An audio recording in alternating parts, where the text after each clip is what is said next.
Volume 2. Chapter 50. Couples Walk. Idan was fully aware of the consequences of his decision, but he did not regret the choice he had made. He began to suppress his emotions with full seriousness, although he did not know how to do it. No one had taught him to control his feelings. Immersed in introspection, he recalled his past life and a life of trials, trying to separate them from each other. In this reverie, he did not notice how time had passed. A knock on the door brought him out of his thoughts. When he opened his eyes, he saw that it was already dawn outside the window. When he got out of bed and opened the door, he saw Arabel standing in front of him in simple, casual clothes. She wasn't wearing the ghost mask that usually hid her appearance. After taking a closer look, Idan realized that she had become even more beautiful after integrating the Ice Valkyrie bloodline. He couldn't take his eyes off her and didn't even notice how his emotions, under the influence of her presence, began to calm down. Arabel noticed that Idan was staring at her intently, and although she was a little embarrassed, a joyful feeling rose up inside her. The effects of integrating the Ice Valkyrie bloodline hadn't affected her that much, but she couldn't understand why her emotions were becoming so uncontrollable around Idan. Is this really love? She asked herself. She had never experienced such feelings before and had no idea what it would be like to love someone. By this time, they had already learned to suppress the mental connection so as not to hear each other's thoughts, so Idan did not hear Arabel's question. "Do you want to go for a walk?" she suggested, bringing Idan out of his reverie. "With pleasure," agreed Idan, and they went downstairs together. After leaving the house, they decided to take a walk through Milika's garden. They both enjoyed the beauty of the garden that Milika, who became their master, had grown in silence. From time to time, they would glance at each other, and when their eyes met, they would quickly turn away, embarrassed. None of them knew how to behave. If they could communicate and walk normally before the trial, then after it they realized that their relationship had become even deeper. The system itself confirmed that their affection for each other had increased. However, due to the fusion of the second personality, it became even more awkward for them. Idan was finally able to calm down and catch his breath, and Arabel felt comfortable in his presence. At that moment, both of them wanted this moment to last forever. From afar, the couple was watched by several curious pairs of eyes. "Master, do you think they love each other?" Eulalia asked Milika. "What do you think?" retorted Milika. "I think they really love each other, they just can't admit it," replied Eulalia. "Ha ha ha, you sound like you have experience. I've never heard of you having any kind of partner. Besides, looking at your behavior, I can say for sure that you are still a virgin. They are still young and don't know what love is, that's why they behave this way. It's only a matter of time before they understand and accept their feelings.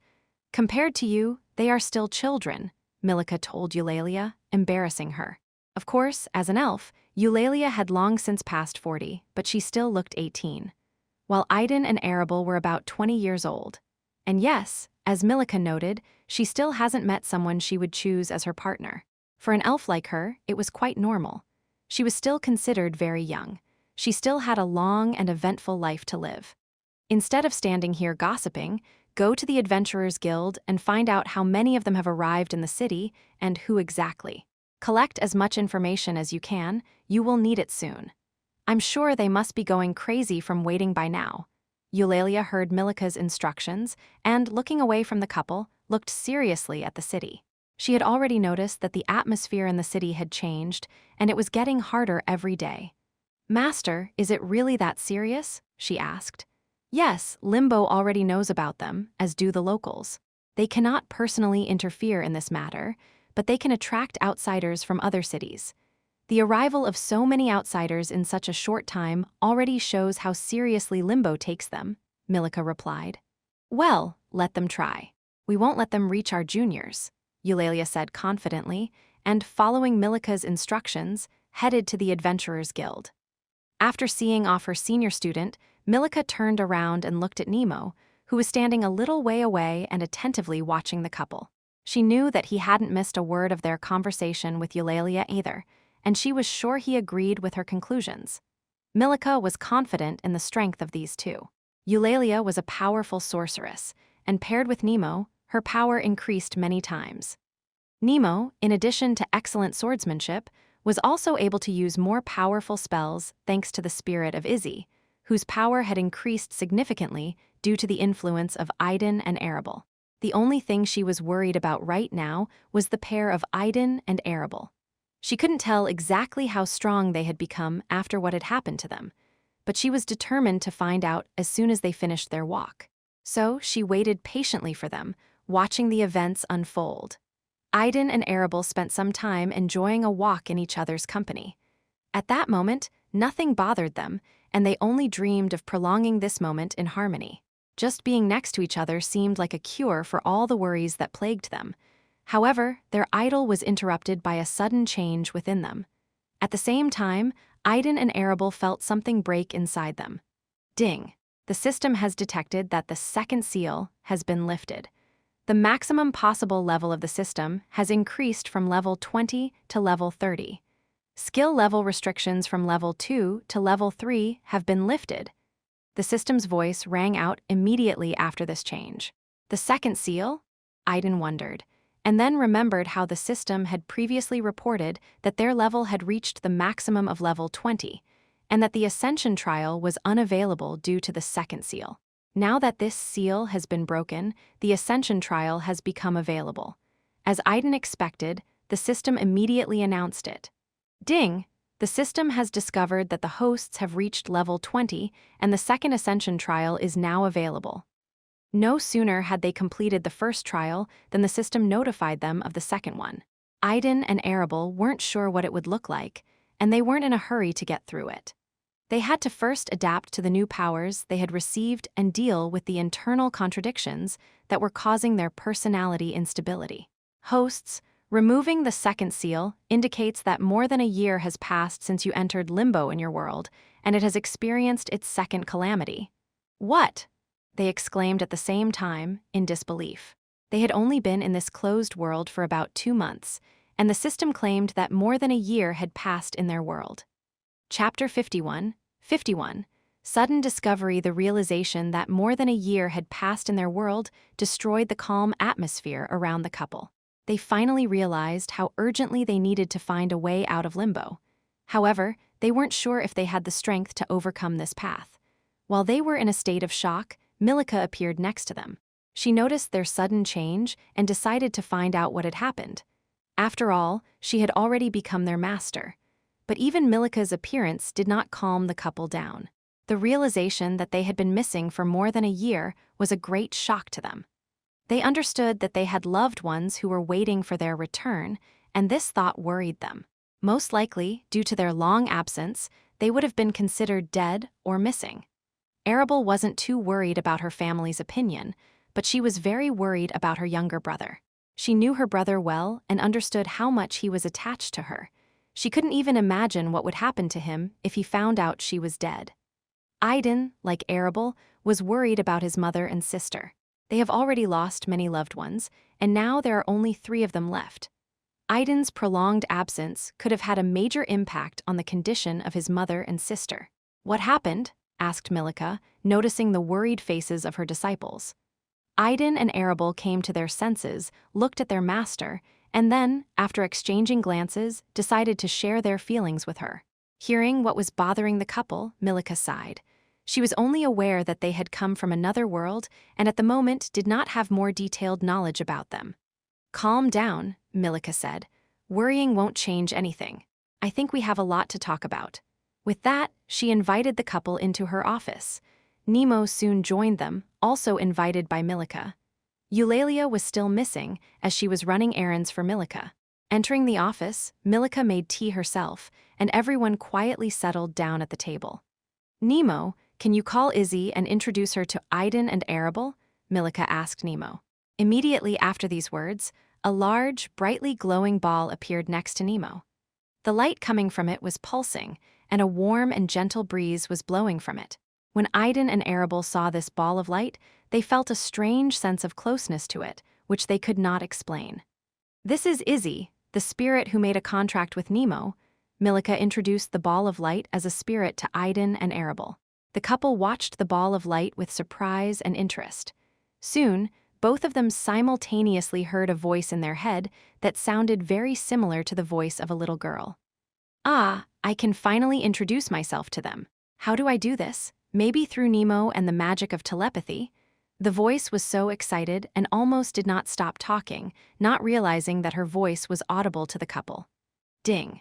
A metal link with the spirit has been discovered, the system suddenly said, and at the same time, Idan, Arabel, Izzy's spirit, and Nemo froze. Ha! Ha! Ha! All four of them were startled by the sudden turn of events. Idan and Arabel were surprised to hear the spirit's voice. Izzy, in turn, was shocked by the monotonous voice that suddenly rang out in her mind. Nemo, thanks to his connection with Izzy, was also able to discern the system's voice. Only Milika remained perplexed. However, she immediately noticed the changes in the four and began to guess what had happened, which attracted her attention. Izzy? Arabel asked through a mental link to make sure. Huh? Exclaimed Izzy, hearing Arabel's voice through the mental link. Nemo also looked at Arabel in surprise. Can you hear me? Exclaimed Izzy with an excited voice. Yes, I can hear you, Arabel confirmed. What? Really? How? Izzy was so excited that she couldn't find a place for herself. She began circling Arabel, muttering incoherently in her excitement. For a long time, Izzy could only communicate with Nemo. She kept in touch with Milika and Eulalia through Nemo, since the magic of telepathy did not work on her. Now, to her great surprise, she found that she could communicate with Arabel. It was a real godsend. She had a new companion. I can hear you too. Suddenly, Izzy heard Idan's voice, and her joy increased even more. She enthusiastically started flying around him, unable to hide her joy. Now, not two, but three people could share this amazing connection with her. Izzy! An unfamiliar male voice rang out, making Idan and Arabel look surprised.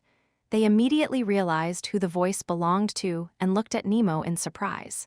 Due to his injury, he could not speak for a long time, and they had no opportunity to communicate with him.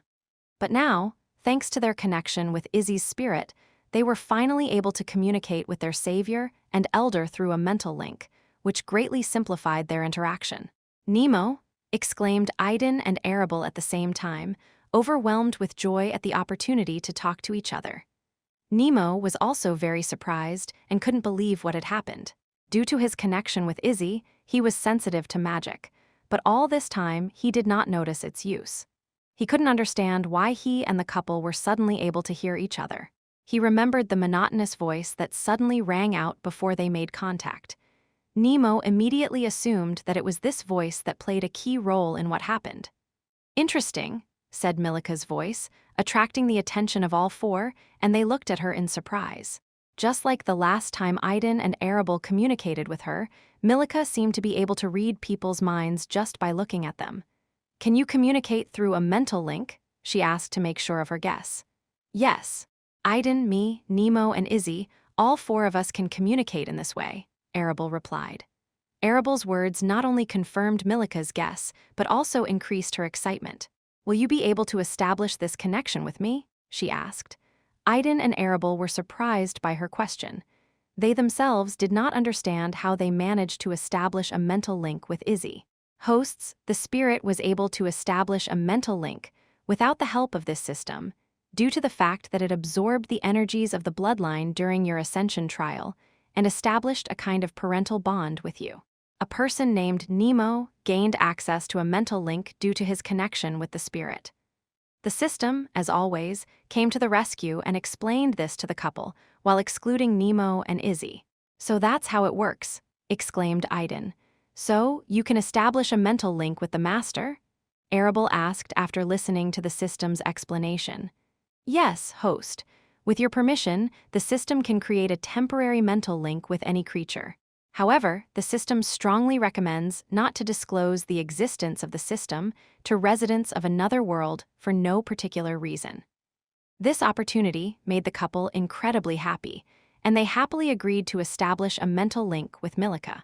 Master? Milika suddenly heard Arabel's voice in her head and was stunned. Like Nemo, she felt no interference or trace of magic. Milika immediately realized that this was probably a force from another world, where Idan and Arabel came from. Excitement began to flare up inside her at the opportunity to explore and understand something that did not belong to this world. She was sure that she would make sure more than once that she had made the right choice by accepting Idan and Arabel as her personal disciples. Chapter 52. A conversation between a master, disciples, and spirit.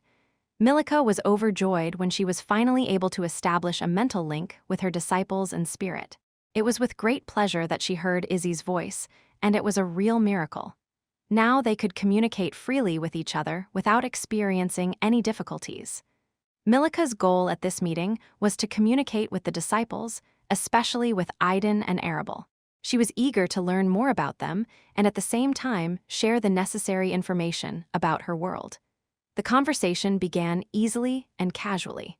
Idan and Arabel were happy to talk about themselves and their world.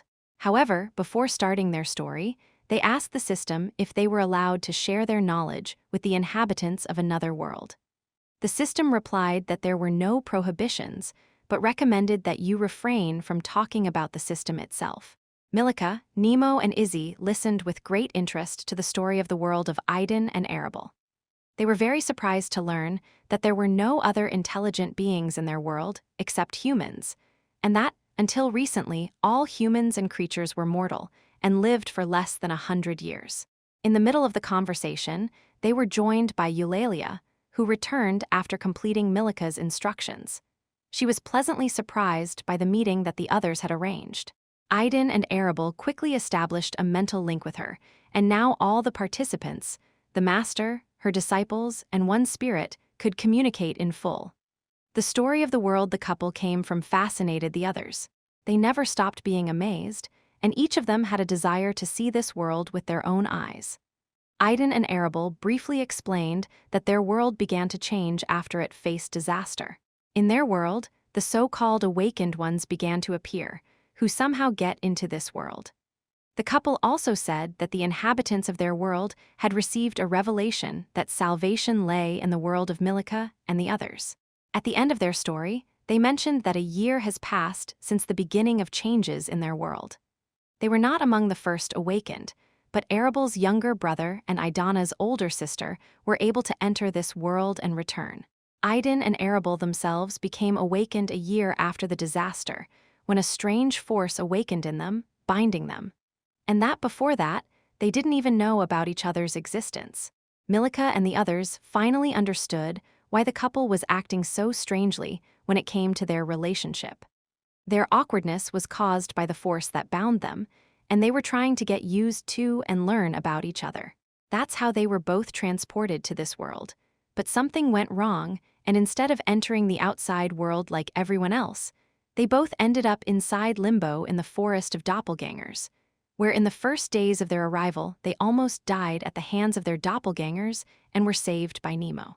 After the couple shared their story, Milika and the others became a little closer to them. They now understood their goals better. Although they didn't know how to save the couple's world, they were ready to help them find answers. After listening to the couple's story, Milika, as their master, decided to share information about her world. She began her story by saying that their world is very different from the couple's world. Unlike the world of the couple, which had just begun to change, and mortals had begun to improve after the so-called awakening, there were two realms of power in the world that Milika named Junonia, the lower and the higher. Many residents of the lower realm do not even suspect the existence of the higher one. Milika turned her gaze to Eulalia with these words. She listened in silence, showing no surprise. Eulalia and I are both elves, and you probably think we belong to the same race. On the one hand, you're right, we are indeed elves, but on the other hand, we come from different realms. Eulalia is from a lower realm, and I am from a higher one. The elves of the lower realm are considered almost a separate race from the high elves, who proudly call themselves the higher ones and most of whom look down on the lower ones, explained Milika. Milika herself was one of those until she found herself in limbo. Over the years she had spent here, she had lost that pride. Now she doesn't think that other races deserve to be despised and even agreed to take a low elf as her personal disciple. Milika said that she and Eulalia are separated by nothing more than their bloodlines.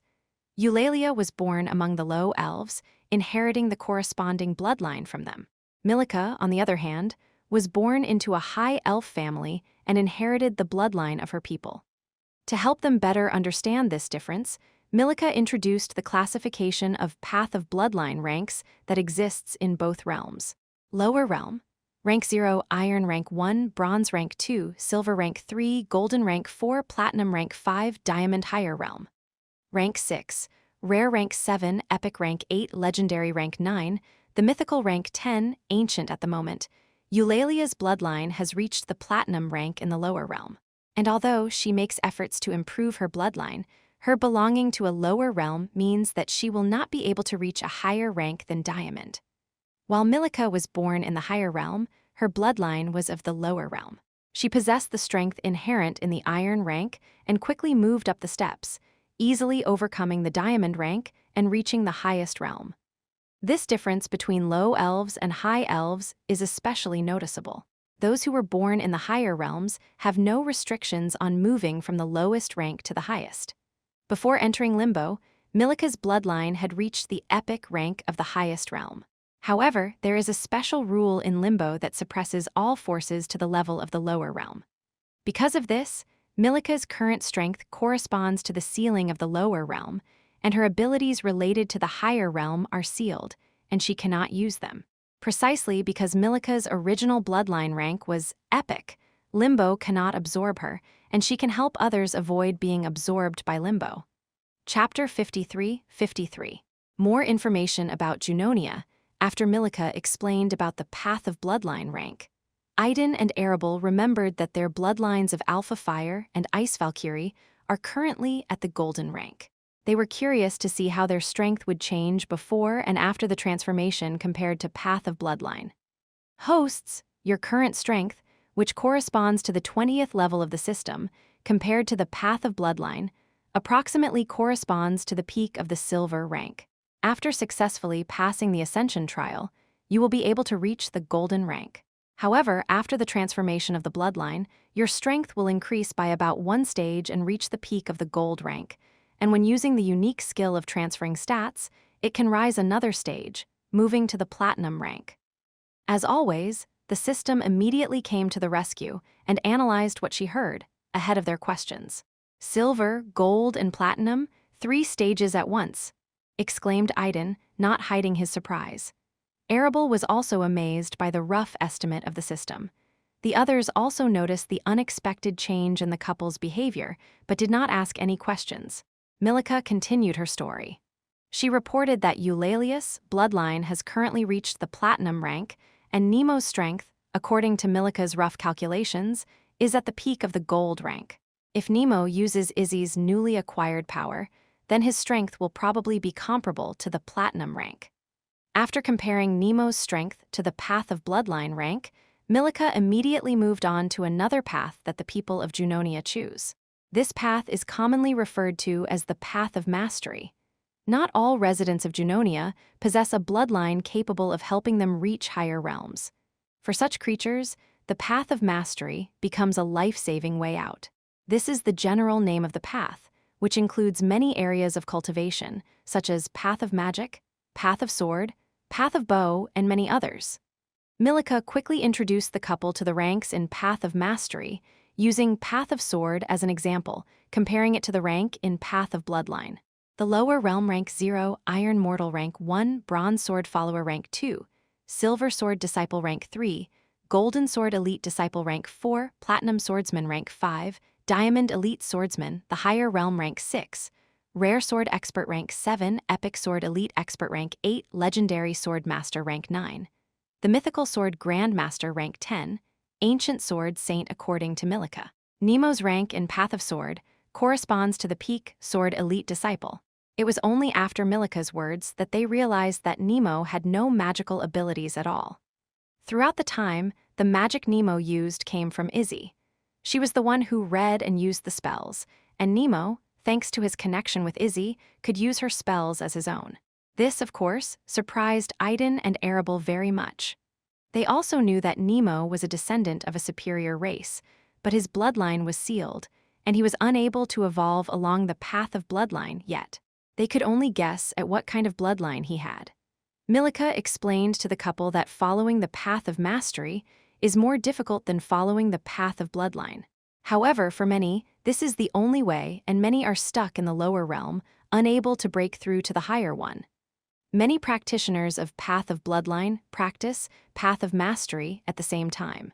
For example, Eulalia is improving the Path of Magic and Path of Bloodline, and the rank of both her paths is almost the same. Milika also shared that both Path of Bloodline and Path of Magic are being improved. She even learned how to combine the two paths, discovering a new way to become stronger. Milika mostly talked about the lower realm, explaining that they would only know about the higher realm if they could break through. She was convinced that they could do it all, even Eulalia. Milika believed that she could help her disciple reach the higher realm if they could find a way to leave limbo. As for Nemo, he has to find a way to remove the curse placed on his bloodline. As for Idan and Arabel, thanks to their awakened bloodlines, they have already discovered the path to the higher realm. They just need time for quiet cultivation. After finishing talking about the basics of strength and cultivation in their world, Milika smoothly moved on to information about the world itself. The world of Junonia itself consists of 5 continents. Ludelia is a human continent where all the countries, kingdoms, and empires ruled by humans are located. Magelia is a continent that can be called the center of magic in Junonia. There are many creatures associated with magic and mana here. The most powerful ruling race on this continent was the Alphas, but currently, no one had seen a single member of this race. The continent of Labyrinths, formerly known as Labyrelia, is where all the famous undefeated dungeons are located. It is also often referred to as the Dungeon Continent. The Northern Continent is a small piece of land located far to the north, where the eternal kingdom of snow reigns. The Celestial Continent is the most mysterious and unknown to most residents of Junonia, the continent that floats in the air. Due to the magic of disguise and the ability to fly, no one except its inhabitants knows the exact location of this amazing place. The ruling race on the Celestial Continent are the Valkyries. In addition to the 5 main continents, Junonia has vast water areas inhabited by a variety of water-related creatures. There are many representatives of the higher races from the higher realm among them. They fully control the water areas and do not allow other races to commit outrages on their territory, with the exception of areas defined by the agreement. At the end of the meeting, Milika shared information about Limbo, the part she could reveal without fear of being consumed by Limbo. The territory and shape of Limbo itself is a circle. Within its borders, there are 3 cities located at equal distances from each other and from the borders of Limbo, forming a perfect triangle. Behind each city stands the leader of the local population and the leader of the outsiders, whose strength is comparable to the strength of the militia itself. All of them, like her, are representatives of the higher realm, capable of resisting Limbo's takeover. Many outsiders united under their banner, who swore allegiance to them in gratitude for their salvation. Unlike her colleagues, Milika has always helped other outsiders, guided by her principles and her desire to resist Limbo's actions, while the other leaders of the 2 cities provided support only to those who were willing to swear allegiance to them and become their subordinates. Besides the 3 of them, there are other representatives of the higher realms who do not seek power and act solely in their own interests, without fear of conflicts with other representatives of this circle. The leader of the outsiders of Limbo's largest and first city, Astacus, is a man who is one of humanity's heroes. He possesses one of the 7 sacred weapons and was able to break through to the higher realm due to his skill and this powerful weapon. A hero, Idan and Arabel were intrigued. In their world, many hit stories and fantasy works featured heroes wielding holy weapons or something similar. Are there really such amazing characters in this world? Yes, heroes are those who have been recognized by the 7 sacred weapons: the sacred sword, the sacred bow, the sacred spear, the sacred gloves, the sacred stick, the sacred shield, and the sacred twin daggers. Milika listed all 7 sacred weapons. Idan and Arabel looked at each other in surprise, unable to believe what they had just heard. It turns out that these creatures really exist. And which of these heroes got into Limbo? Asked Arabel with a slight irony in her voice. Instead of Milika, Eulalia answered. Hero of the stick, she said with disgust on her face. The couple immediately realized that this hero probably didn't have the best reputation. Yes, the hero of the stick is the leader of the outsiders of the first city. He doesn't have a very good reputation, mainly because of his, let's say, promiscuous nature. He even came to this town once, trying to hit on me. But when I almost stripped him of his dignity, he quickly ran away and has not dared to approach this place since," Milika said with a frightening smile. The thing she regretted the most was that she hadn't been able to teach him a lesson that day. If it weren't for the subordinates who followed the hero, she would have been able to fix him, depriving him of the most important thing in his miserable life. Chapter 54. The end of the meeting, and the surprise the more Idan and Arabel learned about Limbo and this new world. The more it seemed to them that everything around them was becoming more amazing and incredible. Their previous world was indeed too simple even compared to Limbo, let alone Junonia herself. But they used to find it difficult. As I said before, the outsider leader of the first city of Istakis is the hero of the staff. But the leader of the outsiders of the second city of Ikis is the fire dragon. Because of his rule, the second city is mostly inhabited by intelligent beasts, Milika continued. Wait a minute. A dragon, a real dragon. Here in Limbo? Idan and Arabel exclaimed in disbelief. They had heard from Milika before that there were dragons in their world. For example, Nemo is somehow connected to the dragon by a marriage mark. But to find out that there is a real dragon in Limbo, and even from a higher realm, was a real shock for the couple. Yes, a real dragon, Milika confirmed. The couple was thrilled to see a real live dragon, but at the same time, they were terrified to realize that this dragon was from a higher realm. By the way, you mentioned that the second city is the city of intelligent beasts. I'm curious, can beasts transform into humans? I mean, take human form? Not only Idan, but Arabel was also interested in learning about this. Although she grew up in a strict family, she managed to see films and read a few novels in which intelligent fictional creatures could take human form. Of course they can. By the way the beasts transform, you can determine their approximate strength. The stronger the beast, the more difficult it is to distinguish its human form from its human form. And the weaker the beast, the more pronounced beast features it will have, such as a tail, ears, horns, and so on, explained Milika. But I want to warn you right away, don't always believe what you see. Weak beasts cannot control their form during transformation, but strong beasts, especially from the higher realms, can intentionally display bestial features to hide their true nature. Milika immediately warned the couple, knowing that they came from another world. The couple took this warning seriously. In addition to outsider leaders, there are local leaders in every city. In the third city, the leader is a high dwarf named Hector. Due to Limbo's suppression, his strength is comparable to Milika's, and although they both have some dislike for each other, they respect each other. It just so happened that they found themselves on opposite sides of the fence. Also, in her story about Limbo, Milika paid a little attention to the Adventurers Guild. According to her, the Adventurers Guild remains neutral and does not interfere in conflicts between the local population and outsiders, although members of both sides are members of the guild. The Adventurers Guild does not issue assignments or encourage its members to take sides in conflicts. However, they turn a blind eye to the voluntary participation of adventurers in various cases. Nevertheless, they quickly stop any attempts of provocations and calls for adventurers to join any of the parties. Eulalia joined the conversation, sharing the information she had recently received from the Adventurers Guild on behalf of Milika.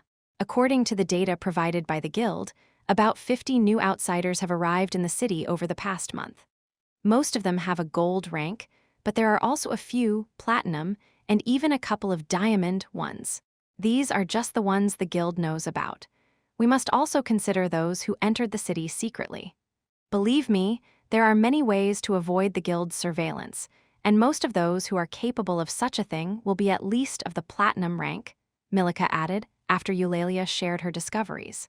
Idan and Arabel were aware of how serious their situation was. They needed not only to find a way out of Limbo, but also to understand that this place has its own consciousness. This consciousness was somehow interested in them and sought to take possession of them. However, according to Limbo's rules, this consciousness could not act openly. The local population also had no way to resist the couple due to the same restrictions. That's why it attracted all these outsiders to this place. Idan and Arabel wondered why Limbo and the locals had attracted so many people. And most importantly, why is Limbo so determined to get them? The last reset happened 2 days ago, and the next one is 5 days away. I understand that you need some time to come to your senses and learn about the new power that you have received. But I think 5 days will be enough to prepare and finally start the search. Nemo, Eulalia, and Milica, all three, turned to Idan and Arabel. Idan and Arabel needed more time to get used to their new power. However, they realized that they had already gone a long way in preparation, and now it was time to act. Of the remaining time allocated by the system, they had just over a month, and ahead of them were dangerous trips to forbidden zones. Good, that's all for today. Get some rest. Come back tomorrow, I'll test your strength and give you some tips on how to improve it a little in a short time, said Milica. In fact, she wanted to start testing and teaching them right now. But she noticed some signs that Idan and Arabel were not in the best shape, and something was bothering them. Milica also wanted to share information about the forbidden zones with them, but decided against it. She has already provided them with a lot of information, and it is better that they digest it first, and then she will share it before starting their search. That was Milica's decision. Everyone supported Milica's suggestion and dispersed. Idan and Arabel went up to the second floor and entered Idan's room. They were silent the whole time. Towards the end of the meeting, to the couple's surprise, the system gave them a strange task. At first, they were at a loss, but then, when it finally dawned on them, they couldn't believe their ears. The hosts. Due to the intrusion of the consciousness of this limbo world, the system gained some communication and information about the forbidden zones. The system has received information that a unique creature will be born in the central part of the forest of doppelgangers soon. The system offers a task. The hosts need to infiltrate the central area of the forest of doppelgangers and help a descendant of the Rain clan tame this creature. The reward is the discovery of a new feature of the system, beast taming. Chapter 55. Reasons. Just recently, they were discussing intelligent beasts and dragons in Limbo City, when suddenly the system offered them a task, the reward for which is a new feature, beast taming.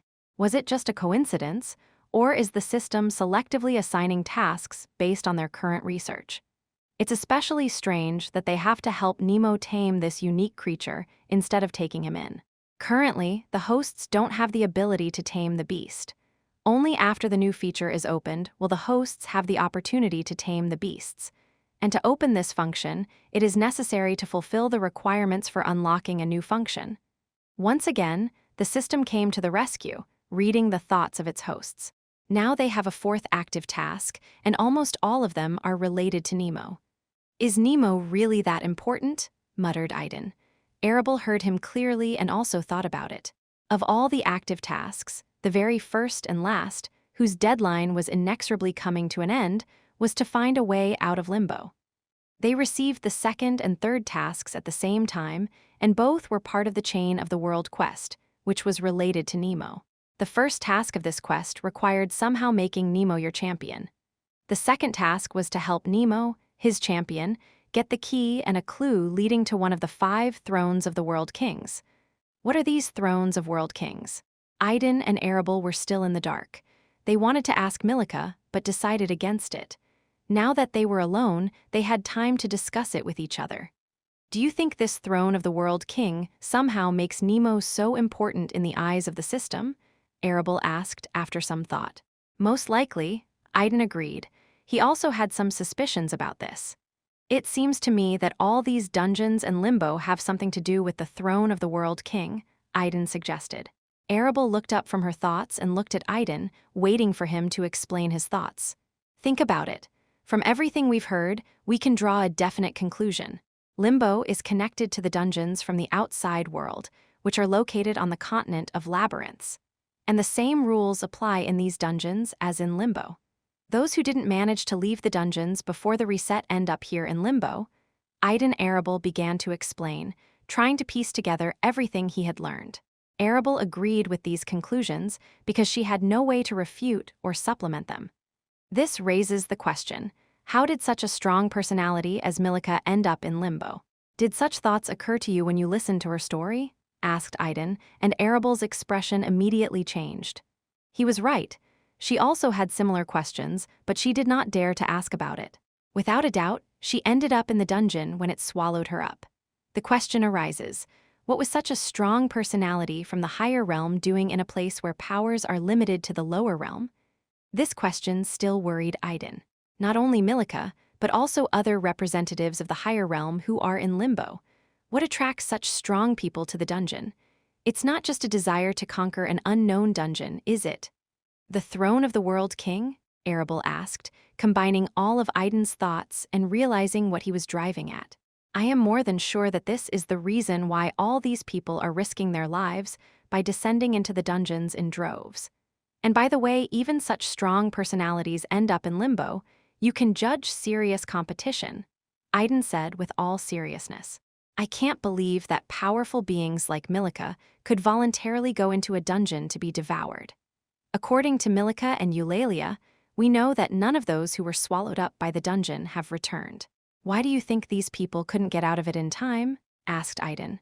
Perhaps they faced dangers that they couldn't handle, but this is unlikely because these people belong to the higher realm, although their power is limited to the lower realm. Their power should be the most powerful in the dungeon, unless there are other beings from the higher realm there, Arabel suggested in response to Idan's question. What else can you say? Idan asked. If we assume that there are no stronger creatures in the dungeon than them, then only those who are equal in strength remain.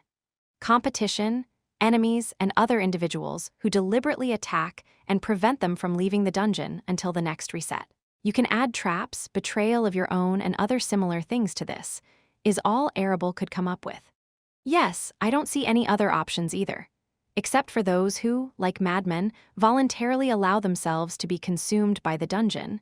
Idan agreed with Arabel's conclusions, clearly pleased with this. Arabel looked at him in disbelief. She wondered if he was testing her mental abilities to see if she was really smart. When she saw his pleased and proud face, she felt satisfied at first, but then, after thinking a little, her mood worsened. Okay, all right, calm down, said Idan with a smile, noticing how Arabel's mood was beginning to deteriorate. It follows from all this that the system's tasks involve us and Nemo in events involving powerful beings from higher realms, including the Master. You don't mean to say that? Arabel didn't have time to finish her sentence, as Idan interrupted her. Yes, I am absolutely sure that the so-called salvation of our world has something to do with this throne of the world king. No wonder the system, unlike the usual tasks, calls it a world quest. Isn't that right, system? Idan didn't expect to get an answer from the system, he just asked out of curiosity. As expected, she didn't respond. When all the couple's attention was focused on the system, Arabel remembered a question she had wanted to ask for a long time, but still couldn't find the right moment. She was sure that Idan wanted to know too. System, tell us, how is the lifting of the second seal related to the fact that our world has overcome the second calamity? Chapter 56:56. System tips, system, explain to us how the lifting of the second seal is related to the fact that our world has overcome the second calamity. Idan, who was also intrigued, remembered that he wanted to ask the system about this. Hosts, you will know this when you find a way out of limbo and return to your world, the system replied succinctly. Idan and Arabel immediately realized that the system not only did not want to answer this question, but it would not even if they persistently asked it. Hosts, the system recommends that you keep your distance from each other until you can take control of your new bloodline. Due to the peculiarities of your bloodlines, they interact, compensating for the disadvantage of each of them. It may be useful in the short term, but in the long term it's like poison. You can get used to this effect, and in the future, you won't be able to exist without each other. Idan and Arabel weren't stupid and immediately understood what the system meant. They had felt it for a long time, but they didn't want to admit it. Idan felt very good around Arabel. His emotions were calm and not in chaos like they were after he came out of the cocoon. Arabel, on the other hand, had felt lonely and cold before she met Idan. Her emotions and feelings were dulled, and it wasn't until they started walking together that she felt Idan's presence affecting her. She felt so warm and comfortable next to him that she didn't want to leave. The hosts. The system does not require you to stay away from each other at all times. She only seeks your good, and controlling your bloodline will have a greater impact on you than the current half measures. Try to get used to the new changes without trying to avoid them. If it's difficult for you, ask each other for help to make up for the disadvantage, if necessary. The system had been taciturn before, but this time, after she dodged their question, she began actively giving advice. The system strongly recommends that the hosts pay attention to their new skills, resulting from the integration of the bloodline and the adjustments of Path of Magic and Path of Sword. With the removal of the second seal, the level of these skills has increased significantly, and the system strongly advises to increase their development. Remembering that the system had already mentioned this earlier, after their release, the couple decided to look into their status windows. They saw significant changes in the skills they had originally learned in Path of Magic and Path of Sword. Now, all the remaining skills, as well as the new ones that replaced the old ones, were mostly compatible with their bloodlines. On Idan's side, all magic spells not related to the element of fire disappeared, and new spells related to the element of light appeared instead. Interestingly, initially Idan did not study any spells related to this element. In Idan's Path of Sword window, all the sword skills that were previously gone. Instead, completely new techniques appeared, combined into the so-called Sun Sword style. The level of all skills dropped to the first, and almost half of the techniques were blocked. In Arabel's Path of Magic window, all spells not related to the elements of water and ice have also disappeared. Instead, the element of darkness appeared, which was the opposite of the element of light. This discovery surprised not only Arabel, but also Idan himself. The system seemed to have deliberately made all of their spells the opposite of each other. In Arabel's Path of the Sword section, just like Idan's, all the sword skills disappeared, and in their place, completely new techniques appeared, combined into the moon sword style. The sun and the moon, right? The sun represents fire, and the moon is its opposite. How banal everything is, but at the same time, it's interesting, said Idan. Arabel completely agreed with him. She remembered the familiar opposites from their world, light and dark, yin and yang. Yin symbolizes the feminine, passive, dark principle, and yang, masculine, active and bright. Yin and yang are not just different from each other, they are interdependent, and one cannot exist without the other. This balance and interaction create harmony and balance in the world. This surprisingly corresponds to the uniqueness of the pair system, where each side complements the other. Husband and wife, yin and yang, there is something deeply harmonious in this. After they discussed these two paths, both drew attention to the Path of Bloodline window. Most of the abilities related to their bloodline were gray in color, which meant they were unavailable. Only a few skills were available, and the couple was able to learn quite a few of them. These were the very abilities that were available to them during the trial, which became their system after awakening. The hosts need to control their bloodline and increase synchronization with it in order to unlock most of them. However, some functions will only become available after the bloodline rank is upgraded. One of the questions they wanted to ask the system was answered. As for raising the bloodline level, the hosts have several options. The first is to use the trade, function, and purchase special potions to improve the quality of the bloodline from the Supreme Bloodline system for system points. The second option is to steal and absorb the bloodline that suits you. Any Alpha or Valkyrie bloodline will do. The first method seems simple, because you only need system points to implement it. However, even without looking at the trade function, the couple realized that the cost of such a potion would be incredibly high. However, the second option seemed rather frightening to them, especially for a couple who had not yet had time to adapt to the new realities of another world. The system invited them to hunt alphas and valkyries to absorb their bloodlines and raise the rank of their own. Idan and Arabel couldn't accept this offer right away. In addition, the system strongly recommends that the hosts start learning skills and techniques, as well as find a way to use them without the help of the system. This unexpected recommendation puzzled them a bit. Does the system suggest we find a way to use this entire list of skills and techniques without her help? Idan asked Arabel to make sure he understood the system correctly. Arabel was also perplexed, but nodded, confirming that Idan had heard everything correctly. System, what does this mean? "Are you saying that we can use all of this without your help?" asked Idan.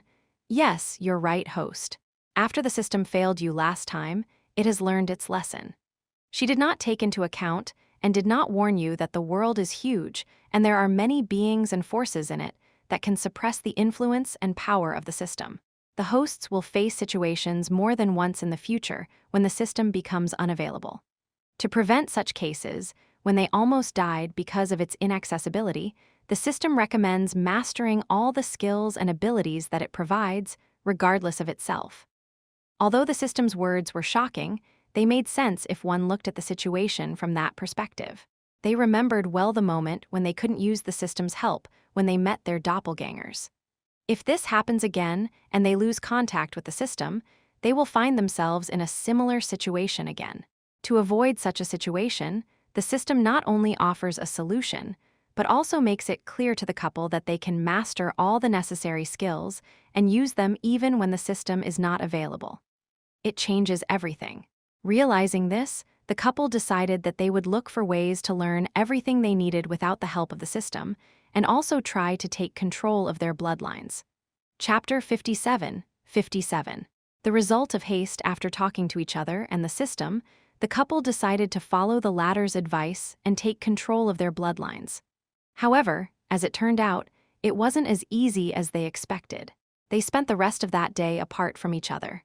At first, they did not feel any changes in themselves. Everything seemed normal and familiar. However, towards evening, the first signs of the imperfection of their bloodlines began to appear, and it began to affect them. Idan felt his heart beat faster. He was sweating and his clothes were sticking to his body. It became difficult for him to stay in one place. At first it was tolerable, but over time the situation worsened. Because of this, he couldn't even fall asleep. He spent the whole night on his feet, trying to calm down. From time to time, he performed exercises to somehow meet the demands of his body. Arabel, in turn, felt completely different emotions. Her heartbeat slowed down, and she felt her body starting to get cold. Her movements became sluggish, and her thoughts slowed down. To keep warm, she did not sit still and began to do exercises, trying not to let her body freeze. These actions helped for a while, but the longer the night lasted, the more severe the symptoms became. She couldn't understand why her bloodline was reacting to her body like this. She couldn't remember her consciousness being so strongly affected during the trial. By morning, both were at their limit. Remembering the system's words, they held on to the end, not even trying to communicate with each other. They both knew that if they started a conversation, they wouldn't be able to resist and would immediately rush to each other to ease their suffering. They were motivated only by the realization that without their bloodline power, they would not be able to complete the system's tasks. After all, it was the power of the bloodline that greatly increased their power after the transformation. They couldn't just rely on the ability to transfer stats when one of them gained strength and the other became weaker and more vulnerable. In the morning, when Eulalia came to them to call them on behalf of Milika, she was horrified by what she saw. The couple's condition was far from normal. The first thing Eulalia did was examine Idan. His whole room resembled a sauna.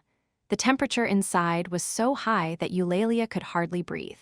Idan, dressed only in his underwear, was breathing heavily. He immediately noticed Eulalia's appearance and paid attention to her. His eyes were red and his mind was in chaos. Idan himself did not understand what exactly he wanted to do at that moment. He wanted to hit someone, burn someone with his fire magic, fight, and so on. Before he could pounce on Eulalia, she quickly closed the door, leaving the monster burning with rage alone. Eulalia immediately went in search of Arabel. When she went to her room and tried to open the door, her fingers felt icy cold.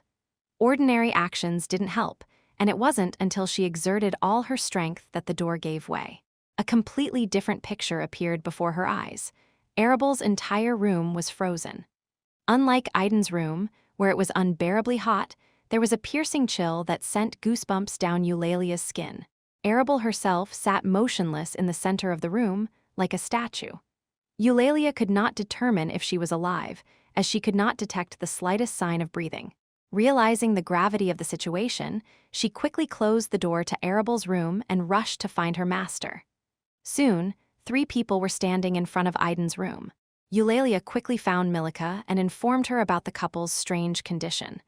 On the way back, they met Nemo, who joined them. When Milica opened the door, Eulalia expected to see an angry Idan, but instead they were greeted by an empty room. The heat hadn't subsided yet, and it was unbearably hot inside, but the culprit was no longer in the room. The trio immediately rushed to check Arabel's room.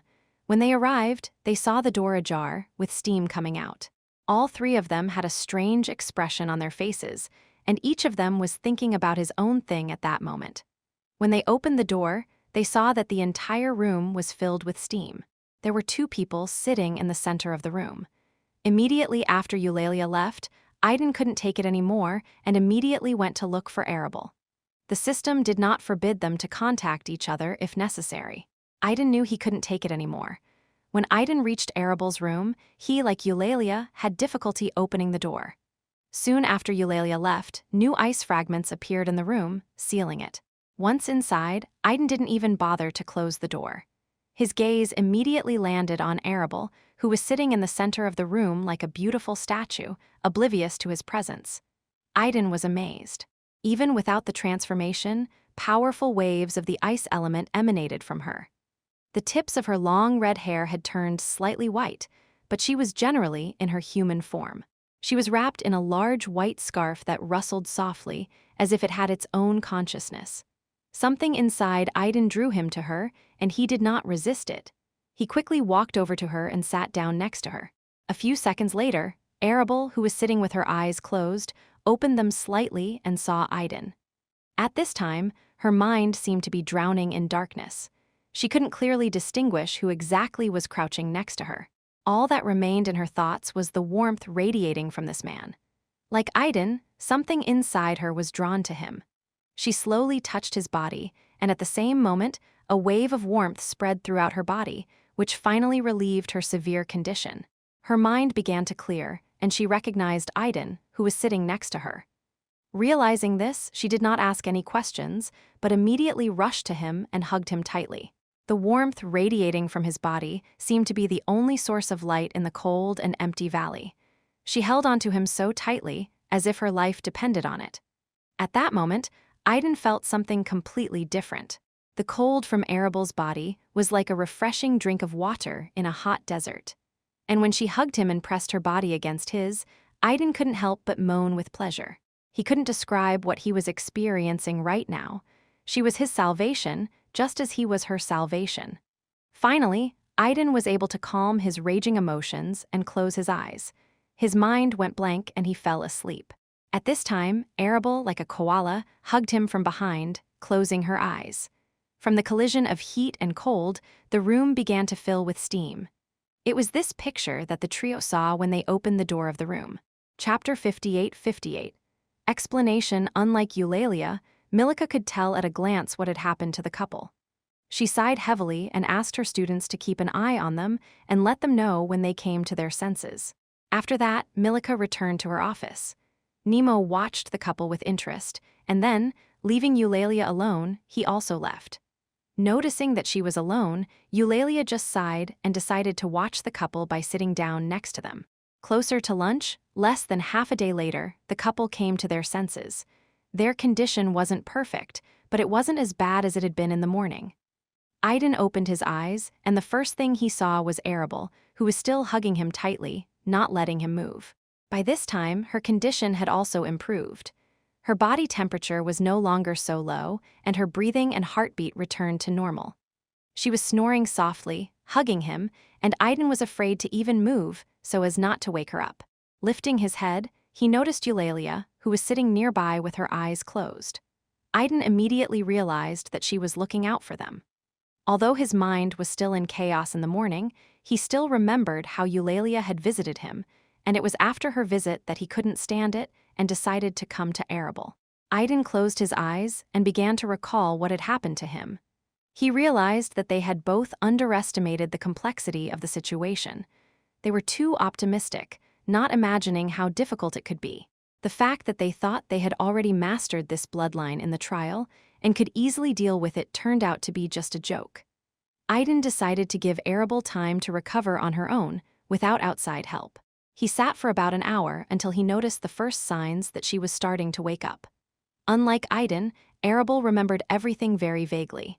Everything seemed like a dream to her. Even the way she noticed Idan's arrival and hugged him tightly seemed unreal to her. As she slowly regained consciousness, she realized that she was hugging someone tightly. This creature was warm and radiated such comfort that she didn't want to let it go. At first, she couldn't figure out who it was, but the clearer her thoughts became, the more clearly she realized that the hugged creature resembled a human in its shape. This realization hit her like a lightning bolt, and she jumped up abruptly, pushing the hugger away with all her might. Idan wasn't prepared for Arabel's sudden move. From her force with which she pushed him away, he flew forward and crashed into Eulalia, who was sitting with her eyes closed at that moment. She barely had time to open them when Idan crashed into her, and both hit the wall of the room. Milika, who was in her office, heard a loud noise from above and realized that the couple had finally woken up. Without waiting for Eulalia to come and inform her, she decided to go upstairs. When she went to Arabel's room and opened the door, she was greeted by the loud voice of Eulalia, who stood in the center of the room and scolded the couple. They sat quietly and obediently in front of her with their heads down. Eulalia completely immersed herself in the role of the elder, chastising her juniors. Her attitude towards the couple changed dramatically after they became Milika's disciples and after the meeting. Now she looked at them not as strangers and suspicious people, but as younger siblings whom she had always worried about. Idan and Arabel listened to her words in silence, like guilty children. Milika was a little amused by Eulalia's abrupt change and the invisible chemistry between her and the couple. "Eulalia, I think they've had enough," said Milika to Eulalia. Eulalia only snorted for a couple, but then her mood immediately improved. Smiling and pleased, she approached Milika and stood behind her. Milika came over and looked at her two youngest disciples. Then she sighed softly. "Maybe you can explain what happened?" asked Milika. Although she had a rough guess about what had happened, she wanted to get more detailed information from the couple themselves. At the same time, she was checking whether her younger disciples would be honest with her or, still not fully trusting her, would hide their problems. Idan and Arabel, as usual out of habit, looked at each other, seeking advice from each other. They quickly discussed the situation and decided to fully tell Milika about their difficulties, hoping to get her help and advice. Milika was a strong woman who had lived a long life, and her experience was very valuable. The couple outlined their story in detail, withholding nothing but information about the system. After listening to their story, Milika realized what had happened and couldn't help but express her displeasure. If they had contacted her earlier, she could have given them valuable advice, and all of this could have been avoided. However, she also noted that what happened has already happened, and perhaps this is for the best, as it will serve as a life lesson for them. "It seems that we will have to postpone magic lessons and focus on your bloodlines. I do not know what tricks you use to hide or change your bloodlines, but until you learn to control them without harming yourself, I will not allow you to leave," said Milika with a serious expression on her face. Idan and Arabel listened to her in silence, not objecting. They themselves realized that until they mastered their new abilities, there was no point in them leaving the safety of the city. They were not stupid and realized that if they went to forbidden zones in this state or met other strong outsiders, instead of helping Eulalia and Nemo, they would become a burden to them and most likely the cause of their death. They were determined to follow Milika's advice and take control of their bloodlines. Chapter 59. Under MILIS guidance, that's how their training began under the guidance of Master Milika, whose goal was to learn how to control their bloodlines. Milika had a lot of experience and came across numerous examples when creatures could not cope with their strength and became victims of their own abilities. Even those who were born in this world were not always able to fully control their bloodlines, and there were cases where they got out of control and harmed themselves. Milika explained to them the main mistakes they make. After their explanations, she came to the conclusion that the new bloodline was not originally part of their essence. Even after they have acquired it, their consciousness still does not accept it and tries to reject it. However, the bloodline has already become a part of them and resists this rejection. And the more they try to get rid of it, the stronger the resistance and influence becomes. Milika also explained that each other's bloodlines can be like a medicine that only eliminates the symptoms, but does not solve the underlying problem. When they met after acquiring new bloodlines, without even realizing what condition they were in, their bloodlines began to alleviate the symptoms, improving the couple's well-being. However, the bloodline's resistance still remained, and his strength began to accumulate. After they made the decision to separate and try to take control of their bloodline, everything that had accumulated surged and flooded them. Fortunately, it didn't come to the worst. Thanks to Idan breaking down and coming to Arabel, they were able to suppress their bloodlines again. If they had persisted, Milika didn't know how it would have ended. Now they're back to where they started. But unlike the previous time, things will get even worse if they make the same decisions again and try again. Milika was thinking about how to help them cope with their bloodlines. They both possessed the bloodlines of the higher races, which Milika knew almost nothing about. The Valkyries were very secretive and rarely left their celestial continent. And over the last millennium, there have been almost no meetings with alphas. Moreover, Arabel possessed the bloodline of the Ice Valkyrie, one of the most mysterious, deadly, and merciless. As for the alphas of fire, Milika hadn't even heard of them. She only had to make assumptions. In the end, she decided to act gradually and take her time. Since the main problem was the rejection of the bloodline, she suggested that the couple start to take the form of their bloodlines. This will help them get used to them and not suppress them. First, they should start to take the form of their bloodlines next to each other. And when they get used to it, they can gradually move away, reducing the influence of bloodlines on each other. The couple had no choice but to accept Milika's suggestion and follow her instructions. They moved into a specially designated practice room, along with Milika, Eulalia, and Nemo, who joined them again. Before their eyes, both decided to use their transformation abilities and took on the appearance of an Ice Valkyrie and an Alpha of Fire. Arabel's long red hair turned snow white, and the white scarf she was wearing crumbled into small particles that took the shape of 2 pairs of snow-white wings. Her height increased significantly, as did the rest of her body. Milika, Eulalia, Nemo, and Idan couldn't help but admire her beauty. Even the spirit Izzy inside Nemo couldn't stop admiring Arabel's appearance, causing Nemo himself a headache. At the same time, Idan's black hair and brown eyes turned bright red, and his height increased slightly from its original. The whole room was immediately filled with cold on one side and heat on the other. After the transformation, the couple felt something inside them awakening and trying to take over their minds. They realized that these were memories and echoes of their previous personalities that they had experienced during the trial. Although they had already merged with them and remembered what had happened, they had not fully accepted these memories as part of themselves. Only now did they realize the severity of the system's warnings.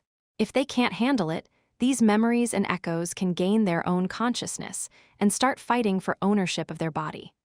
Moreover, these memories and echoes were closely related to their bloodline, the Ice Valkyrie and the Alpha of Fire. The couple could assume that they are the main cause of all these problems. Under Milika's guidance, the couple began their attempts to accept other versions of themselves in order to finally merge with them before the situation got out of control. The remaining 4 days passed quickly. To the surprise of Milika and the couple themselves, they were able to more or less cope with the task and learn to control their bloodlines without serious consequences. All these 4 days, the couple, without resisting, gradually but surely accepted their second identity. They did not immediately, but piecemeal, recall and realize everything that invaded their consciousness. These were not only memories, but also emotions and sensations. Under the influence of the second personality, their original identity did not remain intact. Under the influence of all these events, their personality began to gradually change, but the basis of their character remained the same. The couple had no other choice, either to accept a new self or to allow this personality to gain independence and become a problem. Both of them did not want this outcome, so they firmly decided to end this farce once and for all. It might have taken them longer to finally adapt to their new selves, but the couple didn't have much time left anyway. They decided not to delay and immediately start implementing their plan. Although it was still far from ideal, Milika and the couple were quite satisfied with their current level of progress in mastering the bloodline. And so, Before the next reset, Milika gathered all her disciples to share important information with them. She wanted to talk about forbidden zones, plans to find a way out of limbo, and how to stand up to other outsiders who might get in their way. Chapter 60, Limbo's 9 Forbidden Zones. Early in the morning on the day of the reset, everyone gathered in Milika's office. They were sitting around the table, and Milika was treating her disciples to a rare tea from her collection, which she had prepared herself. It was going to be a long and important conversation. After each of the disciples took a sip and appreciated the taste of the tea, Milika finally broke the silence. "I think we should start," she said to her disciples, and everyone looked at their master seriously. "For starters, Idan and Arabel have more or less mastered their bloodlines, and I'm giving them my permission. Now they won't be a burden if you encounter obstacles on your way." Milika's words were mainly addressed to Eulalia and Nemo. Unlike their master Milika, they did not always accompany the couple during training. They had their own concerns and interests. Eulalia and Nemo were happy to hear this. They won't have to put everything off again, and they'll finally be able to take action.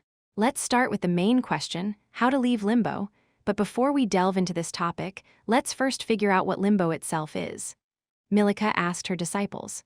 As soon as she asked this question, she felt the gaze of a mysterious being on her. Milika immediately realized that this was Limbo.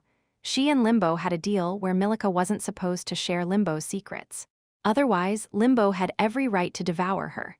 That's why Milika asked her disciples this question, to test their understanding of Limbo and to see Limbo's own reaction. In response to this gaze, Milika just grinned. Eulalia volunteered to answer the question, telling what Idan and Arabel had already learned about Limbo. Yes, Limbo was a really weird place. Even the couple's system was surprised and caught off guard to discover that such a separate small world had its own primitive consciousness. As you have already understood, Limbo is a special place. I'm not sure if there are other worlds like this in Junonia. In all the time I've spent here, I've realized that Limbo has his own unique purpose. Milika was walking on the edge, her words coinciding with her own conclusion and what she had learned from merging with Limbo. As you know, there are 3 cities in Limbo. Each of them is a special place, and after each reset, they serve as safe havens. Their location remains the same, and the distance between the cities and the Limbo border is about the same. With these words, Milika got up from her seat and, going to the closet, took out a small parchment. When she returned, she put the parchment on the table and opened it. A map of the entire Limbo was drawn on the parchment. Map, as Milika said, Limbo's map was shaped like a circle. The entire territory of the circle was divided into 10 regions. On the map that Milika showed, all the regions had the shape of triangles. In addition to the central triangle formed by the 3 cities, circles of different colors were depicted in each of them. As you can see, this is a Limbo map. It wasn't compiled by me, but by the Adventurer Guild over the long period of their existence. We can say that this is the most detailed and accurate Limbo map to date, Milika said. Then she began to explain. Limbo was divided into 10 regions. After the reset, one of the 9 Limbo's forbidden zones always appears in all 9 regions except the central one. Each of these zones consists of 3 layers: outer, middle, and central. Of all 3 layers, the outer one is considered the least dangerous. The middle zone is already a danger for most residents of Limbo, and the central part is the most dangerous place, where mortality exceeds all imaginable limits. And of course, Milika began to list the forbidden zones, giving a brief description of each of them. Forest of Doppelganger is the place where Idan and Arabel first found themselves. It is a dense, green forest filled with life. However, its uniqueness lies in the presence of unique creatures capable of copying others, creating exact copies. Another distinctive feature of the Forest of Doppelganger is the manic cruelty and sadism of all its inhabitants. Lake of the Dead is one of the most mysterious and dangerous forbidden zones. It is a huge, lifeless, dark lake surrounded by silence. Rumor has it that this lake is teeming with the living dead, ghosts, and other dead creatures. According to Milika, she has never dared to explore this lake. Every time she had the thought of going there, her intuition warned her of the danger. And she always listened to that voice and made no attempt to enter the lake. Valley of Stones is an amazing place, which is a forbidden zone entirely composed of stone. The trees, plants, and even the living creatures that live there are also made of stone. But the most unusual thing about this place is that every day it is constantly changing and being rebuilt, creating a confusing maze for uninvited guests. Because of this feature, exploring the valley becomes very difficult. Also, because of the nature of the stones, all the creatures there have very strong defenses, and having to deal with them is still a problem.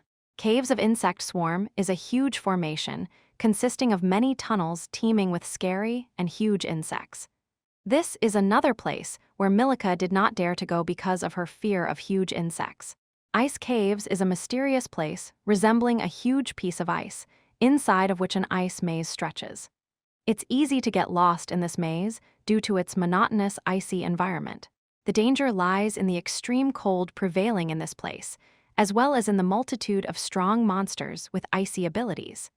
Valley of Lightning is another forbidden zone, similar to Valley of Stones and Ice Caves. Everything here is permeated by the element of lightning. Instead of rain, lightning falls from the sky, all plants and trees generate lightning energy, and the space itself is filled with monsters associated with this element.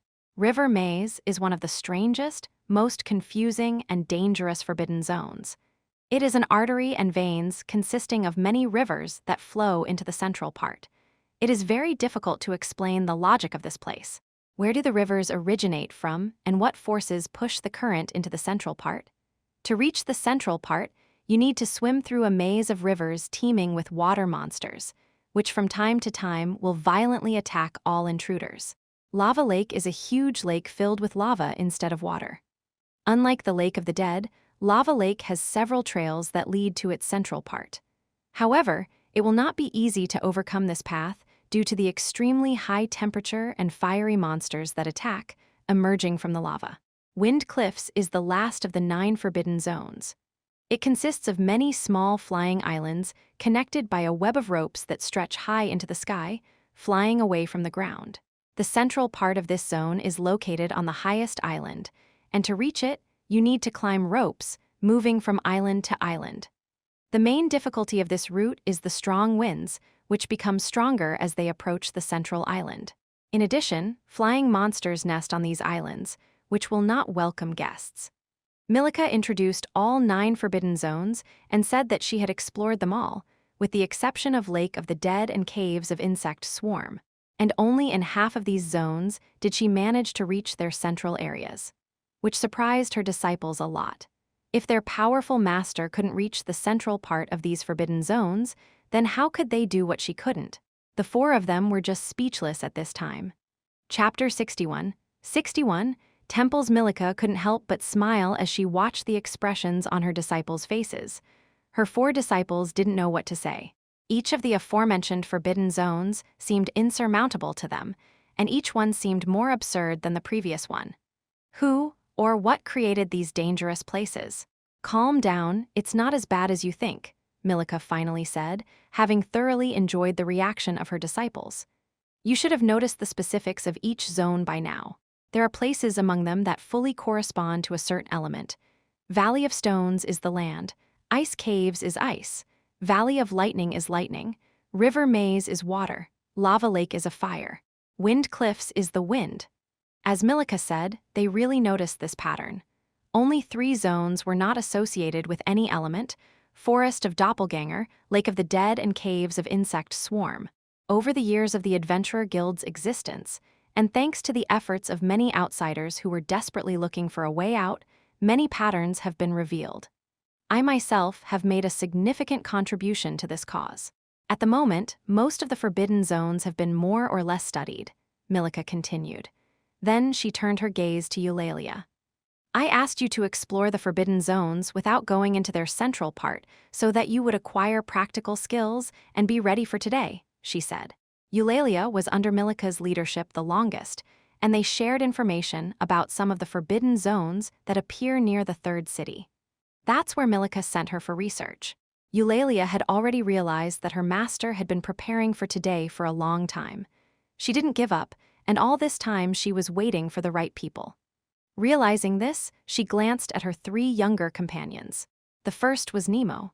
From the moment he appeared, Milika had already started her plan, preparing Eulalia and Nemo for it. However, the appearance of Idan and Arabel completely changed her plans, but this only increased the chances of success. Eulalia was sure of this because Milika had changed a lot since this couple appeared.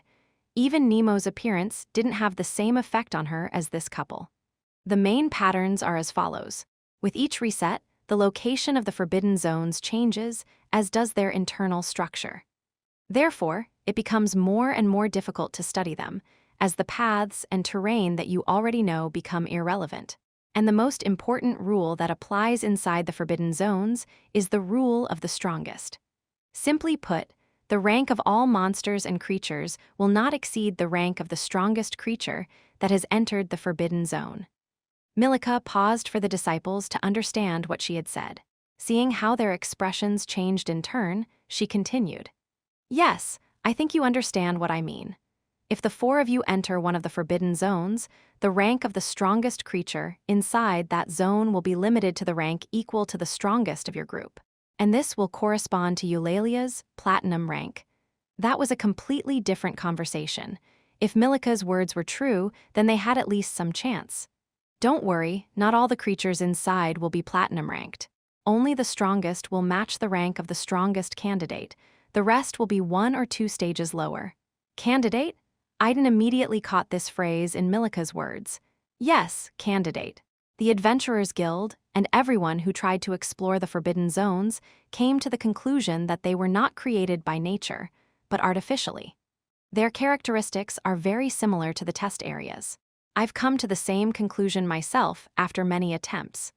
Although many came to this conclusion, no one could say with certainty that this was the case. No one has been able to conquer any of these forbidden zones yet, and no one knows what they are hiding. Not only me, but also some outsiders from the higher realm have reached the central areas of some forbidden zones. What we saw and learned there allows us to say with confidence that whoever conquers or passes through the forbidden zone will have the opportunity to leave limbo. And what is in the center of the forbidden zones? Asked Idan. Not only him, but everyone else was eager to find out what Milika and the others had seen, which made them so confident that the key to getting out of limbo was hidden there. After a short pause, Milika uttered only one word. Temple, temple? Eulalia asked again. Yes, Milika confirmed. There is a small but majestic temple in the heart of the forbidden zone. Everyone who has ever seen it, including me, could sense a strange presence emanating from the building itself. No one knows what is inside this temple, and no one has ever been able to go there and see everything with their own eyes, and even more so, to get to his gate. Having said that, Milika recalled with a bitter smile all those moments when she managed to reach the center of the forbidden zones and see the temple. After numerous attempts, we found that with each reset, 3 of the 9 forbidden zones randomly have a temple. This means that there are only 3 temples, and their location among the 9 forbidden zones changes every time a reset occurs. Everyone carefully studied the limbo map, which marked 9 places where forbidden zones arise. From Milika's words, it became clear that the forbidden zones are constantly changing places, and among these 9 appear 3 mysterious temples, the location of which is random. At the moment, all the research seems to have reached a dead end. No one has yet been able to find out what is hidden inside these temples. The difficulty lies in several factors.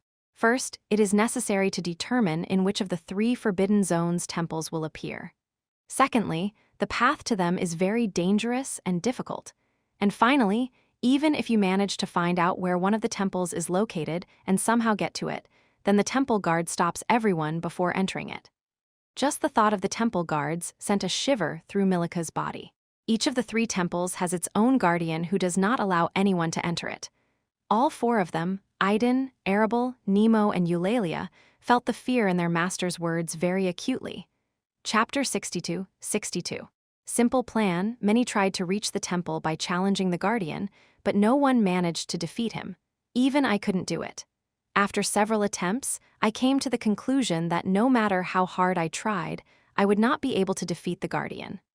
All 4 of them couldn't believe Milika's words. After all my attempts, I realized what rules apply in this place. Milika continued, looking at the incredulous faces of her disciples. There is a one-on-one rule around the temple where the guardian lives. This means that no one can attack the guardian in a group or crowd. Only one challenger can challenge him at a time. The more they listened to Milika, the more questions arose in their minds. In the end, they decided to refrain and listen to her until the end, and only then ask questions.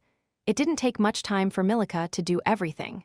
"Master, are you sure we can do this?" Arabel asked uncertainly.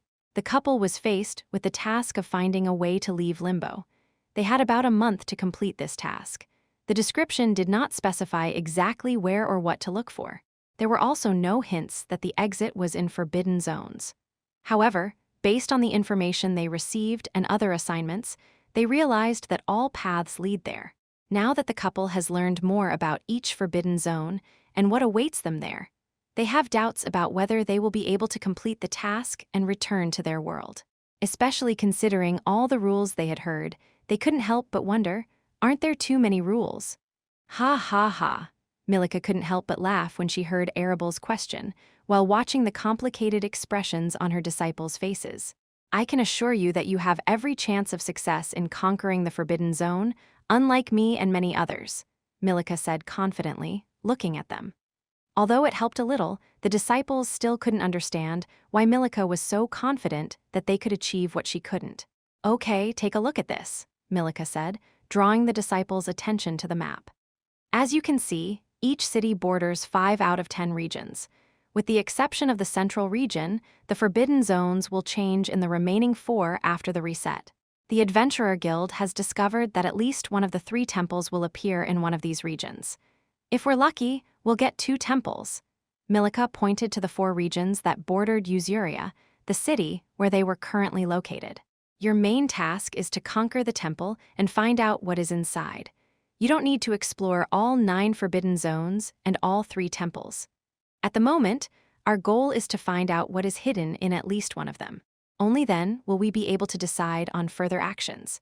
Maybe conquering 1 temple will be enough, or maybe we'll have to explore all 3 or even all 9 that appear in the forbidden zones. The last thought sent a chill down everyone's spine, and everyone began to pray that 1 temple would be enough. If not, then at least 3, but not all 9. After the reset, the Adventurer Guild in each city will quickly find out where and in which region the forbidden zone has appeared. The guild issues exploration tasks for these zones every time, and you, as a group of adventurers, will be able to take advantage of this. Milika began to give instructions. After each reset, the guild traditionally issues tasks to explore forbidden zones. These tasks can always be found on the issue board, and there are always people willing to complete them. Milika assumed that it would be difficult for the 4 of them to go all the way to the central part of the forbidden zones. So she suggested creating a group with other adventurers to explore the central part more deeply. One of the reasons Milika decided to take on this task and joined her disciples with other adventurers was the protection provided by the guild. The guild has strict rules according to which adventurers who accept a single task and form a group should not come into conflict with each other. The group will be protected by the guild. This means that those who dare to attack the group during the task will become the enemies of the entire guild. Milika, unable to go with her disciples, tried to ensure their safety in every possible way. One of these ways was to join a guild task. Few people would dare to attack her disciples when they were under the protection of the guild.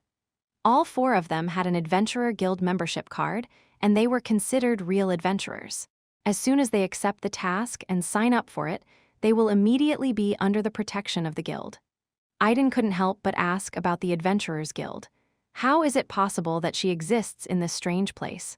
And why are their cards valid here? Milika's answer was simple. Each of the 3 Limbo cities has its own branch of the Adventurers Guild, which is part of the main organization from the outside world of Junonia. The relationship between these 3 branches and the outside world was very complicated, and Milika couldn't explain it in a few words. She tried to simplify the situation and said that the existence of these branches in the outside world remains a secret. However, thanks to these connections, they can freely receive information from the outside world. This, of course, surprised everyone, including Eulalia. She didn't know that the guild had such capabilities. Milica explained that the guild does not share this information for free. To get it, you have to pay a considerable price. As one of the leaders of this city, Milica had access to this valuable information. She warned, even under the protection of the guild, don't let your guard down. There will always be people who will not care whether you are under the protection of the guild or not. The world is not that simple, and there is always a chance that something will go wrong. She has already experienced many betrayals and attempted murders in her experience. And don't forget that not only outsiders will try to attack you, but also the locals. Although the rules forbid them to attack first, they may try to provoke you and force you to break the rules. Most likely, local residents will be hiding among the outsiders. Therefore, never attack first, and if a battle happens, don't attack indiscriminately. Only attack those who dare to attack you first. For Idan and Arabel, Milica's words of warning were like the parting words of mothers when they sent their children to school for the first time. Although they were already adults, they could sense Milica's anxiety. Milica devoted the remaining time before the reset to share her experience and give advice. She spoke in detail about the guardians and the tactics of dealing with them. And of course, she shared her ideas and thoughts about why she was confident that they could win in the Forbidden Zone. It turned out to be quite simple. From the very beginning, Milica had high hopes for Nemo and the spirit he had signed a contract with. She was convinced that the Guardian would only match Nemo's strength, and not the power he displayed when combining his abilities with Izzy. It was similar to the tactic Nemo used against his doppelgangers. They couldn't copy the other creature that lived inside him. The same went for Idan and Arabel. They both came from a completely different world. Milica didn't know how the Guardian would act against the two of them, but she was sure that the Guardian, as in the case of Nemo, would not be able to fully match their full strength. She also explained to the couple how locals differ from outsiders. Locals are part of Limbo, so unlike outsiders, they are not limited by its limits. This discovery, of course, amazed the couple. Simply put, the locals could leave Limbo. The question arises, why didn't Milica take advantage of this? Milica's answer was simple. To become a local, you need to let Limbo consume you and become a part of it. But that means becoming addicted to it. Besides, no one was sure if the locals could really go out into the outside world of Junonia. Milica said that not only in Limbo, but also in other dungeons, there are so-called locals who have the same rights as in Limbo. It follows that locals from Limbo can move between dungeons, but the question of whether they can leave the dungeon remains open. Milica, like the rest of the outsiders from the higher realm, do not want to become prisoners of the dungeon. They want to be able to leave Limbo. Time passed, and the next reset came. The whole city was covered with a barrier, and the world outside disappeared. After a while, he was recreated again in front of the residents of the city. Under the guidance of their master, a group of 4 people went to the Adventurers Guild to take on a mission to explore the Forbidden Zone. They were waiting for information to come out about which 4 forbidden zones had appeared in the surrounding regions. Chapter 63. In Adventurers Guild Branch, the Adventurers Guild Branch in the city of Usuria was an imposing building located in the very center of the city, with a bright signboard. Its location was chosen so well that no one could pass by once they were in the center of the city. After another reset, the building was bustling with life. A new week has begun for most of its inhabitants. Only a small portion of the customers were sitting at the tables, sullenly sipping drinks and watching the adventurers pass by. Both were waiting for another routine day until a group of 5 new faces caught their attention. The group was led by a mature and beautiful elf woman with long blonde hair. Her outfit did not match the image of an adventurer, but rather resembled the costume of an important city person. She was followed by another elf with long green hair, wearing a green adventurer's uniform. Walking beside her was a young man in adventurer's clothes, wrapped in a black hooded cloak and hiding his face behind a strange mask. Behind this couple was an ordinary human couple with black hair. Unlike those in front, this couple didn't attract much attention. Both were dressed in the standard clothes of adventurers. It was a group of Milica and her disciples. Idan, unlike Eulalia, Milica and Nemo, did not stand out for his unusual appearance. He looked like an ordinary guy with short black hair and brown eyes. Next to him was Arabel, who had donned a ghost mask before leaving Milika's house. For all the time she spent in the city, it became almost a habit for Arabel to wear this mask when she left Milika's house. She only filmed her inside the building, and only Milika, Nemo, Eulalia, and Idan could see her real appearance. Milika herself admired the ghost mask and even borrowed it from Arabel to study it. Although she didn't need a mask to hide her beauty, the very existence of such an amazing artifact filled her with delight. After studying the ghost mask, she came to the conclusion that it was not just an artifact hiding the appearance and presence of its owner. There is some unknown function hidden in it, which has remained sealed all this time. No matter how hard she tried, she couldn't figure out what kind of function it was. In the end, she gave up and returned Arabel's mask, asking her to let her know when she found out what this hidden power was. Arabel, of course, did not refuse her master. She herself was curious to find out what kind of mysterious ability it was. After all, the ghost mask was obtained from the system as a reward for completing the task, which means it must have possessed something truly amazing. It was still early, and not much time had passed since the reset. Milika had a rough idea of how long it would take the guild to find out which forbidden zones had appeared in the next 4 regions. She brought her disciples early so that they could settle in a bit and get to know the other adventurers. Milika was aware that many of those who came to the city had been hiding in the Adventurers Guild building all this time, waiting for news about the couple. Now that those they were looking for had emerged from their safe haven and were heading straight for them, they were alarmed and excited. Finally, their long wait was coming to an end. Milika decided to act and brought them to the building to find out how many people were attracted by the locals and which of them could pose a danger. She understood that hiding under Limbo's surveillance was pointless. Although Limbo could not directly interfere in what was happening, it could easily exchange information with the locals, who, in turn, with outsiders. Therefore, no matter how hard they tried to act stealthily, Milika realized that they would always be in plain sight, and those who hunted the couple were on the side of darkness. Finding an empty table, Milika invited her disciples to join her and, calling the waiter, ordered a drink. Idan and the others obediently followed her, carefully studying the other adventurers. Eulalia, as the oldest and the longest in Limbo, was familiar with some adventurers, whereas Nemo and Idan and Arabel hardly knew anyone. Soon, 2 adventurers came to their table, a man and a woman. Idan and Arabel recognized them immediately.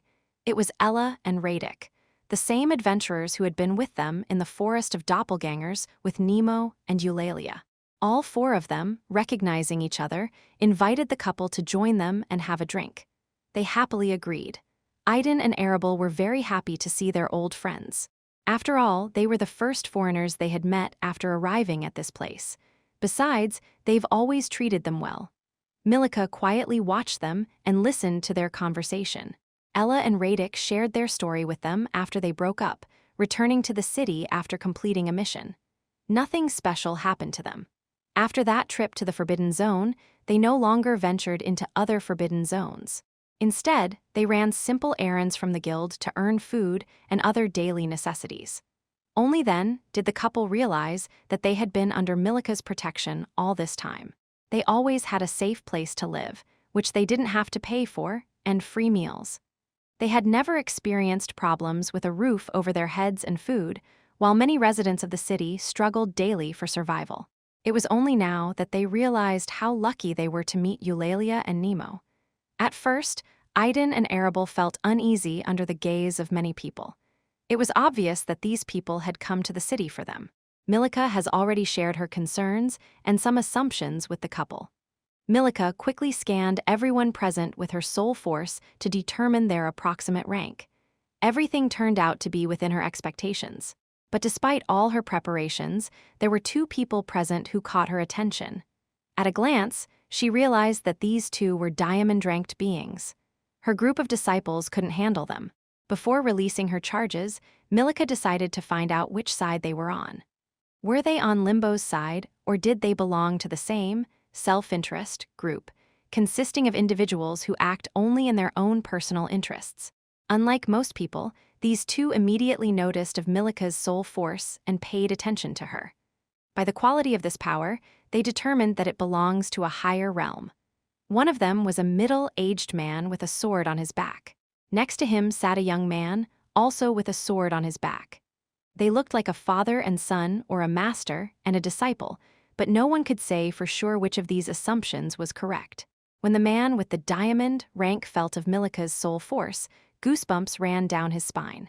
He immediately realized that he couldn't match her strength. Although he had reached the diamond rank, he still had to overcome the lower realm to reach the higher realm. But his skill was enough to withstand Limbo's absorption. The second holder of the diamond rank, a woman dressed all in black, was not so easily recognizable. Her face remained hidden, but her black eyes had been steadily following Arabel since the group entered the room. She also felt of Milika's soul force, but did not attach importance to it since she herself was a being of a higher realm. To her, Milika's soul force was nothing special. However, this did not distract her attention from Arabel. From the moment Arabel appeared, she clearly felt the attraction of her bloodline to this seemingly unremarkable human woman. Upon closer inspection, she discovered that Arabel was wearing a powerful masking artifact, which nevertheless failed to hide her from her.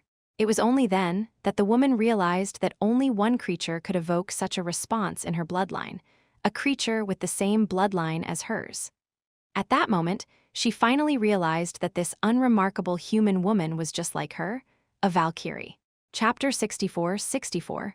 Ding! Valkyrie's presence has been detected. While Idan and his company were talking with Ella and Radek, Milika left them and walked to the side.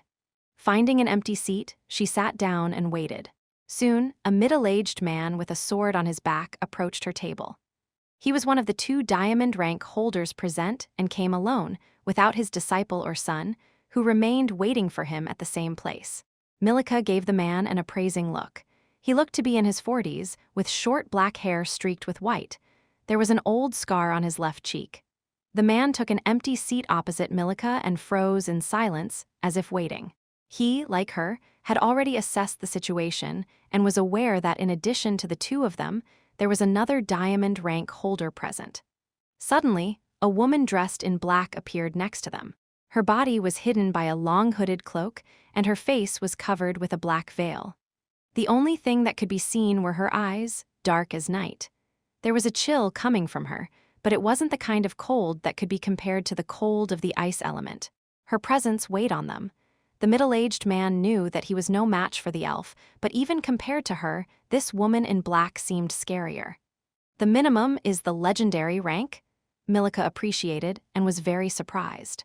She possessed an epic rank bloodline, and only creatures above her level could have such an effect on her.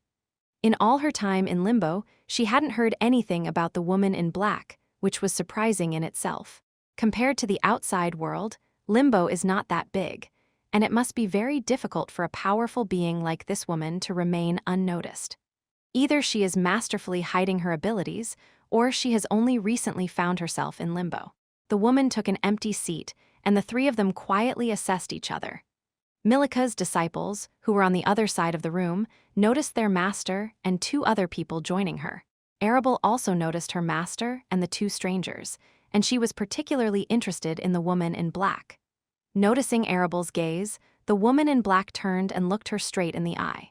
Those black eyes sent a shiver through Arabel's body. It seemed to her that those eyes were looking straight into her soul, and that it was impossible to hide anything from them. Ding! Valkyrie's presence has been detected. The sudden voice of the system distracted Arabel's attention, and she immediately looked away. Arabel was horrified by that look, and by the information she had just received from the system. She was sure that the woman in black was the Valkyrie the system was talking about. However, Arabel quickly pulled herself together and continued the conversation with Ella as if nothing had happened. She asked the girl when and how she got into Limbo.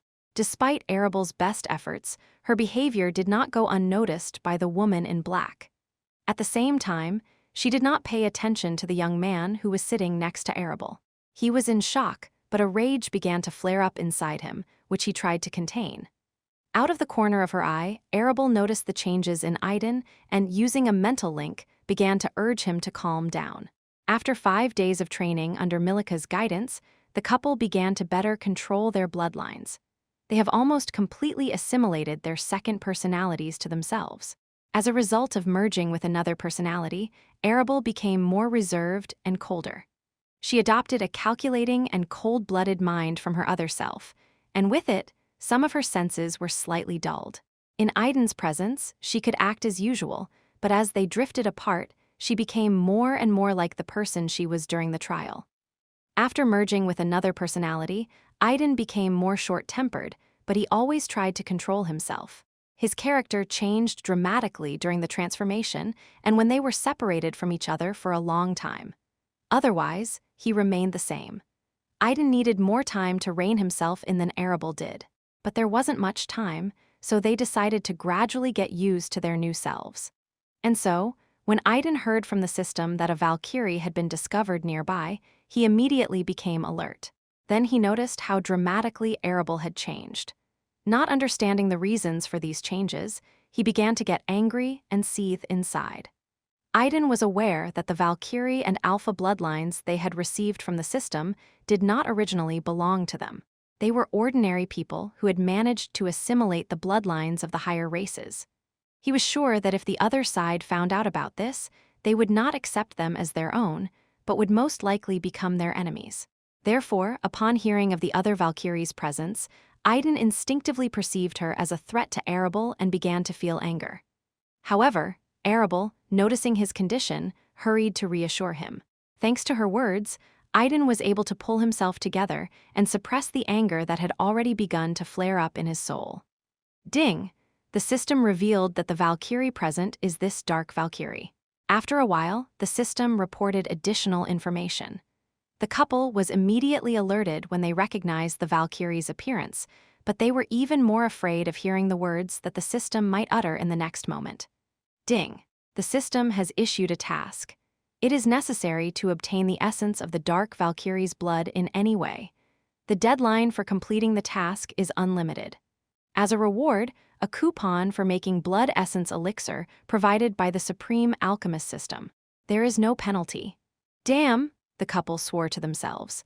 As they expected, the system activated again and offered them a new task.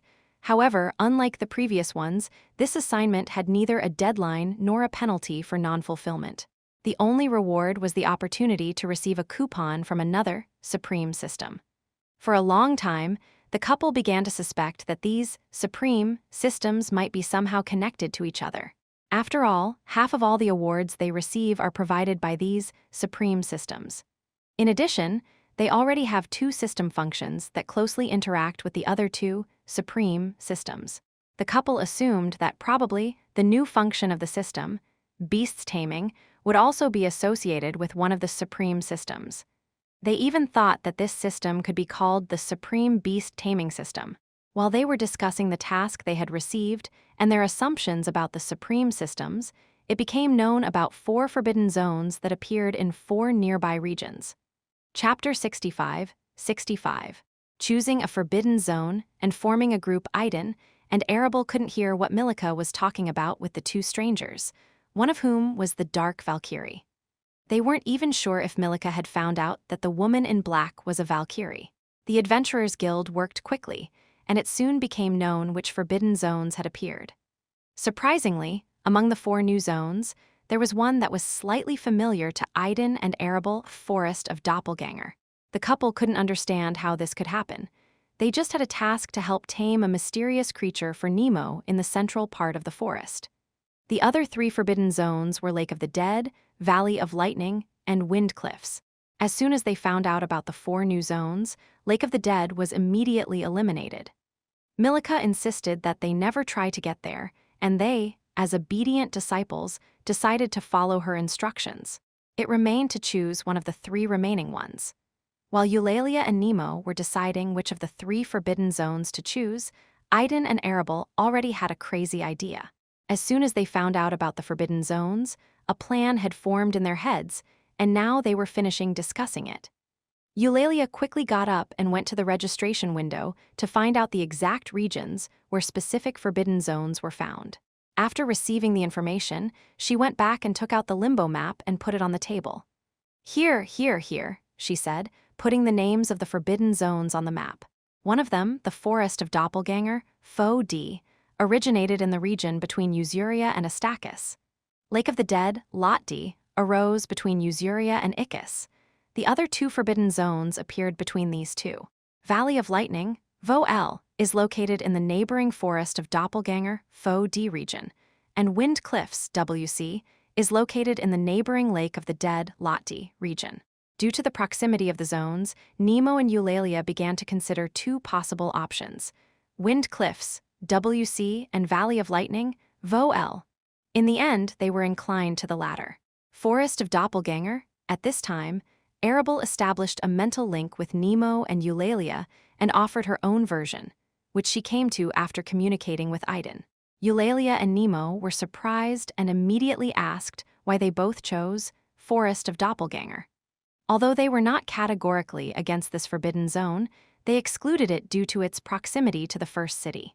They were afraid that other outsiders might come from there, and they didn't want to rely solely on the protection of the Adventurer Guild. In forbidden zones, things may not go as they expect. Idan and Arabel couldn't openly say that they had task from the system, so they just referred to the fact that they were somewhat familiar with the forest, and they, along with Nemo, had some advantages over the doppelgangers. Well, let's take a chance, Eulalia agreed. I don't mind, Nemo supported her. Izzy, like Nemo, expressed her agreement. So, the forbidden zone that the group was targeting was the Forest of Doppelganger. The next step was to select a task and assemble a group. As the most experienced member of the team, Eulalia went to get a task from the guild, while the rest stayed. It was decided not to invite Ella and Radic to this adventure, as they were too weak. Idan and Arabel already knew that Ella and Radic's rank, like their own, corresponded to silver. However, Idan and Arabel had two powerful trump cards up their sleeve: the transformation of their bloodline, which could raise their rank to the peak of gold, and the transfer of the stats of their unique skill, which, coupled with the transformation, raised their rank to platinum. Ella and Radic were surprised to learn that Eulalia's group was going to go to the Forbidden Zone. They themselves would not have dared to take such a step, so they said goodbye to the others and went in search of a task corresponding to their level. Well, have you decided? Milica suddenly asked, appearing in front of them. Everyone immediately noticed her. There was a middle-aged man standing behind her and a young man behind him. Arabel looked at them with interest, then looked around to find the woman in black, but she was nowhere to be seen. Did little Eva go to get the task? Asked Milica. Idan and Arabel looked at her in surprise. She started addressing Eulalia again, using a diminutive suffix. Ignoring their confusion, Milica stared at them in silence, waiting for an answer. Yes, master, Arabel replied. She then told Milica that they had chosen Forest of Doppelganger from all 4 zones, again explaining the reasons for their choice. Milica didn't notice anything unusual in their story, or if she did, she didn't show it. Good. Let's wait for little Eva, and then I'll introduce you to the 2 adventurers who will join your group. There is no need to look for others. 6 is quite enough, said Milica, sitting down in her seat. The middle-aged man quickly examined the 3 elf disciples, but at first glance, he didn't find anything special about them. He invited the young man who was following him to join him and sit in an empty seat, and he took a seat next to Milica. It didn't take long for Eulalia to register the assignment. Now all that was needed was to assemble a group, write the names of all the adventurers who joined in the task form, and give it to the registrar for final registration. With the completion of this procedure, all the privileges that the Adventurers Guild will grant to their group, until the end of the completion period or the submission of the task report will take effect. When Eulalia returned, she saw that Milica had already arrived and there were 2 more with her. She immediately recognized the man, and the young man, as she immediately guessed, was associated with a middle-aged man. Here, master, I took the task form. It remains only to assemble the group, she said, handing the form to Milica. She took it and read it. As she expected, it was a standard task that the guild regularly issues for forbidden zones.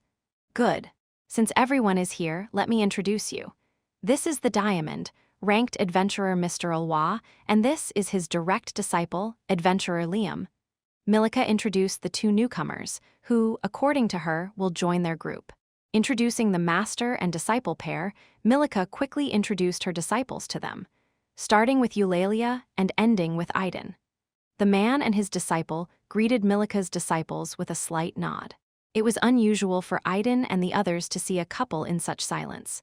However, Milika brought them with her, and they did not object to their joining.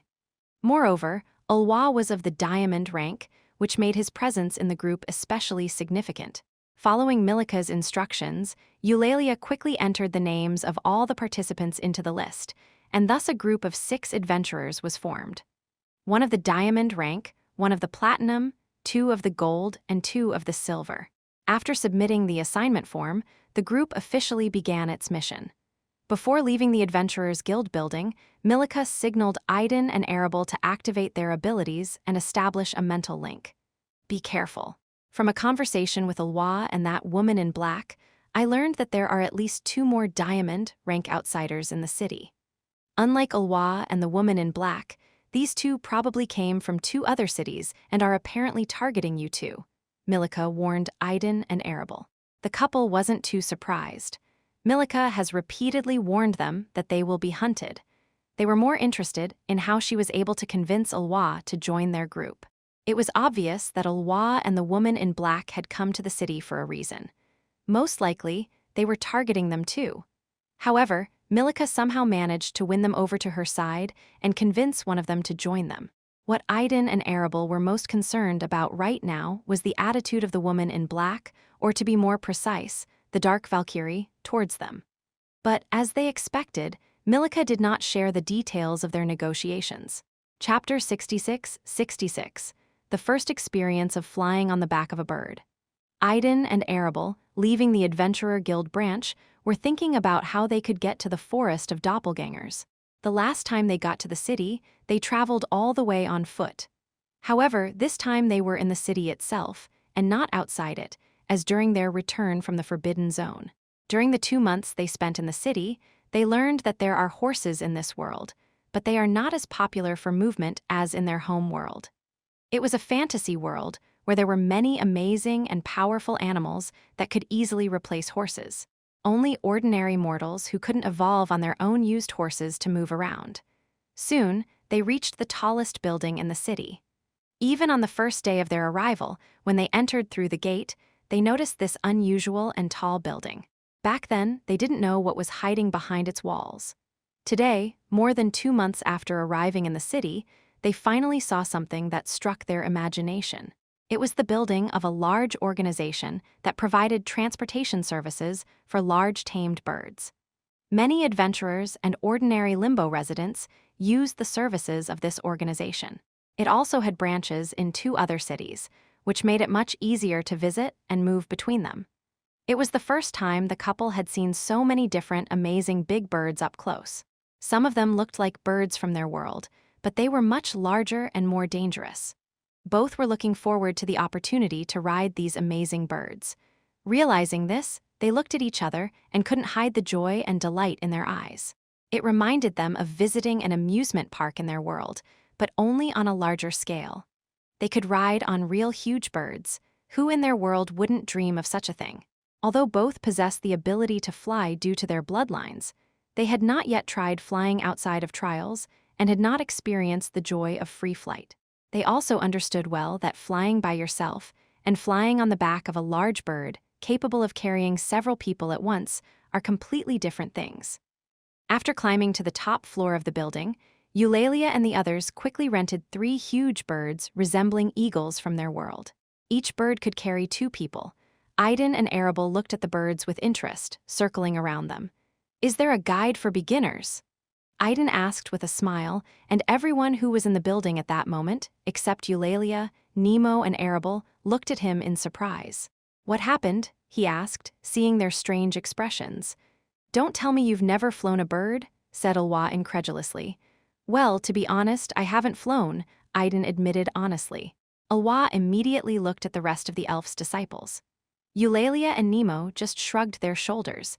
They knew that the couple came from another world where there are no big birds, so they were not surprised by Idan's answer. Arabel tried not to notice his gaze. The reason for such a strange attention from others was that, when Eulalia rented the birds, she indicated where they needed to fly. And this place turned out to be in a forbidden zone. Everyone who was in the room at that moment found out about it and began to look at them as experienced adventurers. But Idan's words dispelled all their expectations. How come an adventurer of this level has never flown a bird? And why did the group take such a newcomer with them to the forbidden zone? The group began to hear such questions from the organization's employees. Alwa also soured. He did not expect that the elf's disciple would be a novice. The last thing he wanted to do was babysit inexperienced newbies. They quickly split into pairs. Due to the fact that Idan and Arabel had no experience flying birds, they decided to fly separately. Idan will fly with Nemo, and Arabel will fly with Eulalia. Alwa and his student will fly together. That's what the group decided. Everyone quickly climbed onto the backs of their birds. Arabel, overcome with excitement, sat down behind Eulalia and hugged her tightly. She didn't know why she was filled with excitement at that moment.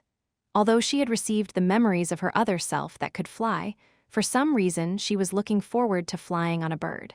Idan, like Arabel, was very excited. He sat down behind Nemo and gripped the saddle tightly. A little embarrassed, he didn't dare hug Nemo, who was sitting in front. If it had been Arabel, Idan would have taken advantage of the moment and hugged her. But with a guy, he resolutely rejected this idea, although he understood that he might regret it soon. They were all led out onto the balcony one at a time. Without waiting for the others, each eagle jumped off the balcony, spread its wings, and soared into the sky. Startled, Idan held his breath and closed his eyes. The sudden fall, followed by a sharp upward rise, made him feel as if all his insides had first risen up and almost exited through his mouth, and then sharply shrunk down. At that moment, he distinctly heard Arabel's scream. It felt a little like riding on an amusement ride. Idan and Arabel seemed to be on an amusement ride until the birds rose to the optimal height and began to hover at a constant speed, heading towards the forbidden zone. Finally, Idan was able to exhale and catch his breath. His eyes were watering from the headwind, but he was delighted with this unforgettable feeling.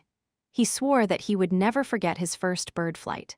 Like all people, they will get used to it after a few times, but it is the first experience that will remain in their memory. And this first flight was really impressive. Arabel was enjoying the flight too. She hugged Eulalia tightly and laughed joyfully, infecting Eulalia with her enthusiasm, who also smiled, sharing her flight experience with Arabel. Alwa and his student, however, did not have any special feelings. It was already commonplace for them. 3 large birds, carrying 2 passengers each, headed towards the forbidden zone, moving further away from the city. From a distance, several creatures watched their flight, including Milika.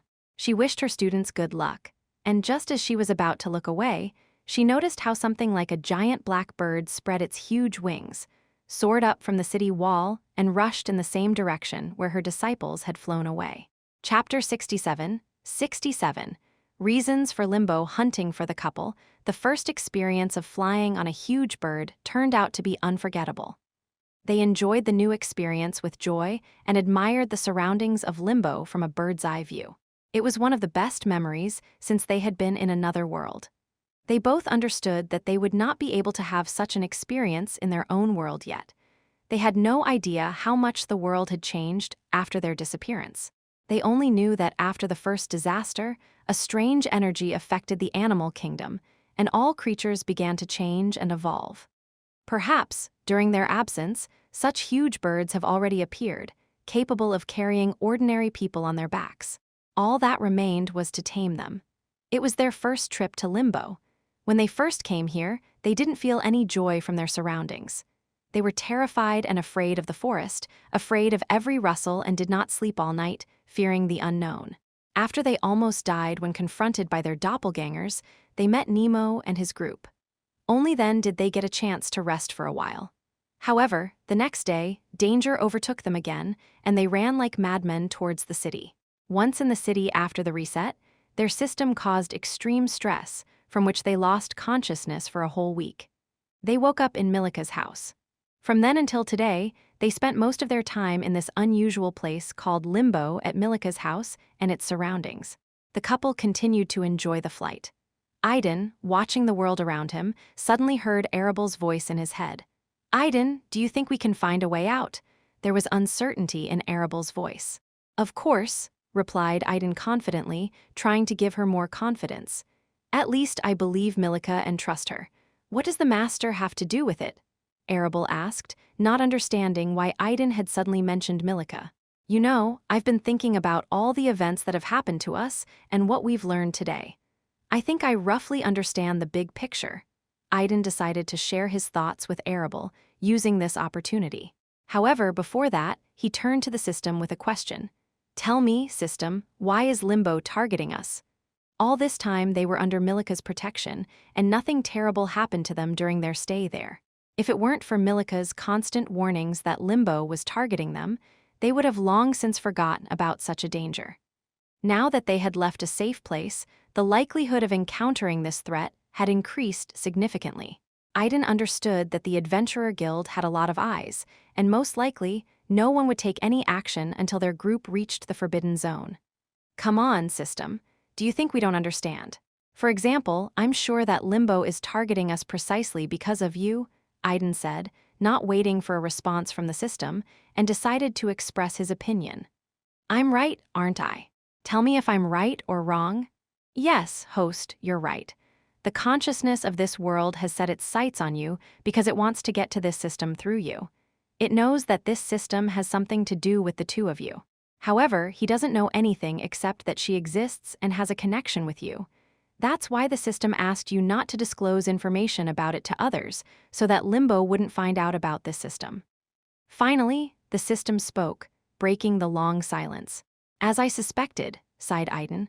What are you talking about? Arabel asked after hearing the words of Idan and the system. You see, at first I thought Limbo was attacking us because we were aliens from another world. But the more I learned about this world, the more I began to suspect that it wasn't just that. Idan shared his thoughts with Arabel.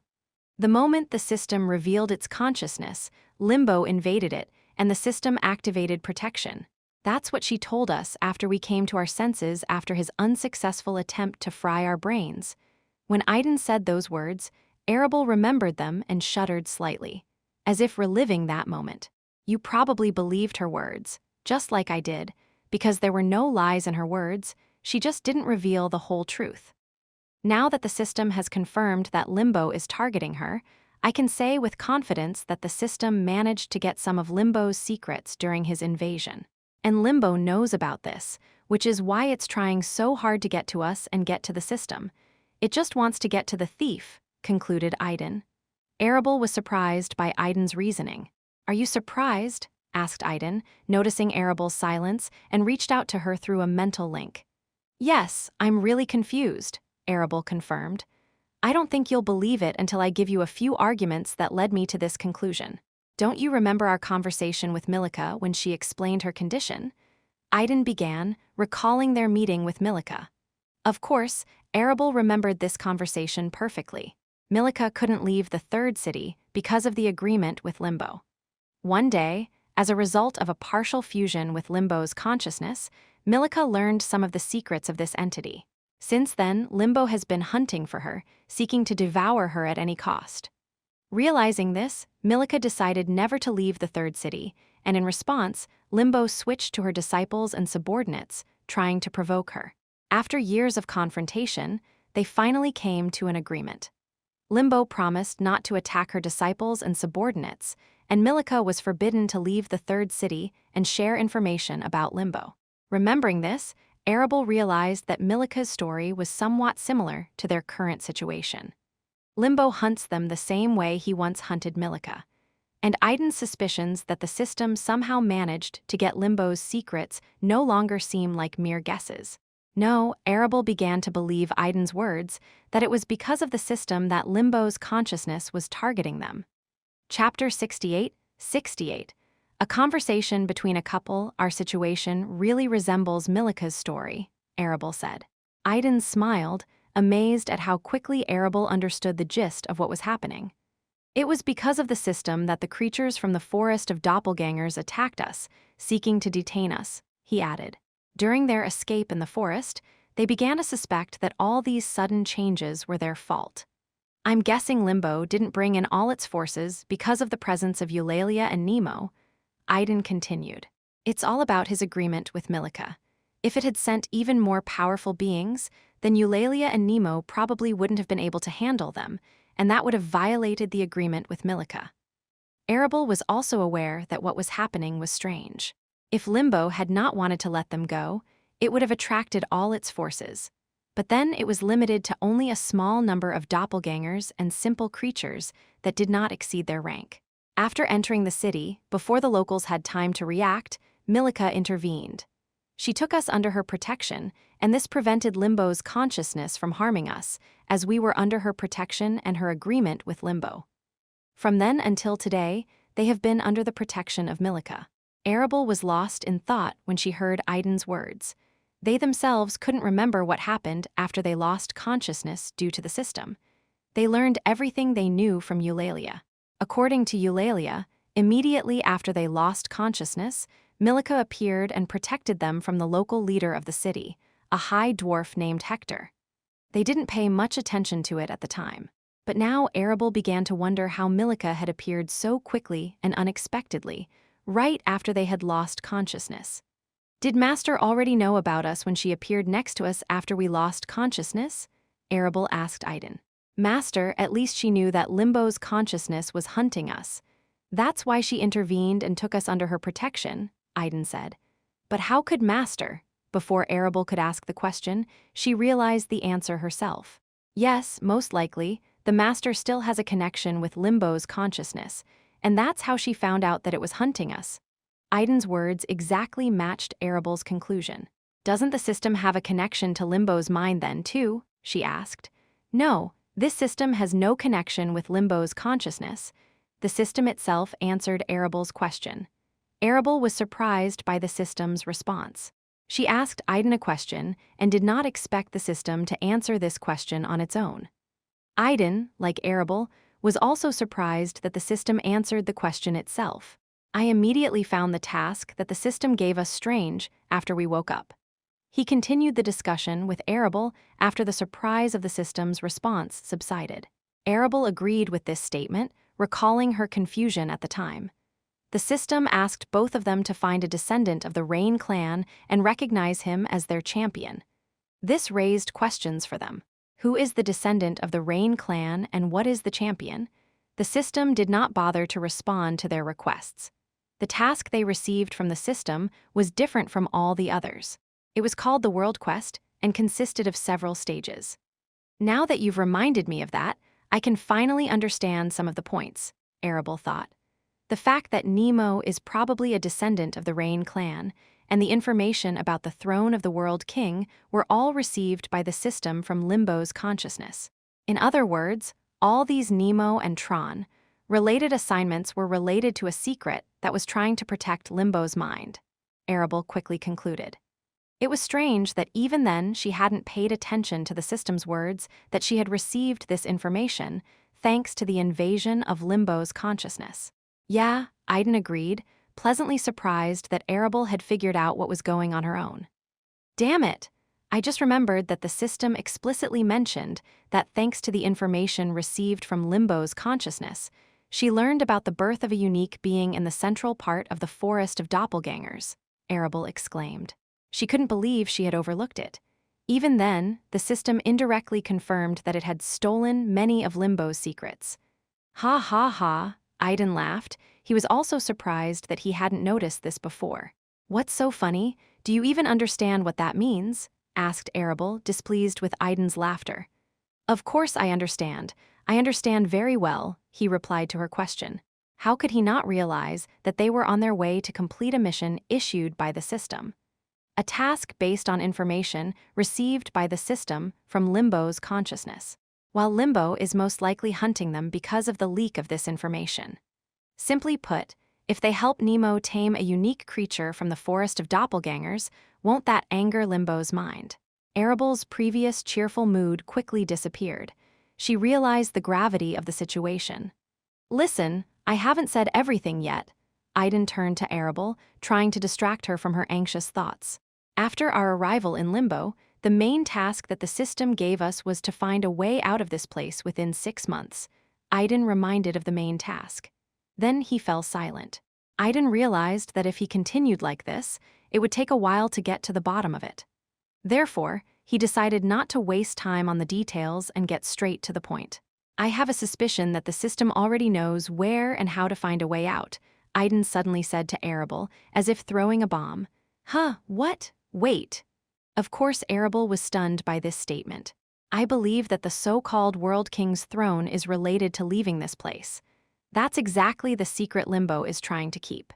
To save it, it turned its attention to the Master, who probably also found out about it, and, like the system, knows where the exit from Limbo is. Idan continued to express his amazing assumptions to Arabel. Are you saying that the Master knows everything, but because of the agreement with Limbo, not only can she not leave the city, but she also cannot share this information? Asked Arabel. Yes, you should have realized a long time ago that the Master knows more than she's letting on, Idan replied, after which he fell silent for a while. Then he continued, that's why I said that I believe and trust the Master. Chapter 69. The importance of Nemo, that's why I said that I believe and trust the Master. Arabel could now understand some of the reasons for Idan's confidence. He was convinced that the Master probably knew Limbo's secrets and the way out. In addition, their Master was convinced that they would be able to find a way out and accomplish what she had failed to do. She knew everything, but she couldn't share her knowledge. She probably also guessed that Arabel and Idan had something or someone who was helping them. During their stay in her house, they made it clear themselves, and there were too many factors pointing to this idea. However, unlike their Master, who had no support, Arabel and Idan were in a better position. After becoming her disciples, they fell under the agreement between Limbo and Milika. This agreement limited Limbo's actions, allowing the couple to move more safely and try to find a way out. Do you think Limbo will break the agreement when he finds out what we're going to do, or after we capture this unique creature? Worried Arabel. I'm not sure. We don't know what the risk of violating the agreement is. If Limbo's losses exceed the losses from the loss of a unique creature, then I don't think he will take any action personally. But indirectly, it's quite possible, Idan suggested. I hope you're right, Arabel agreed. By the way, what about Nemo? I know he's important to the system. Think about it.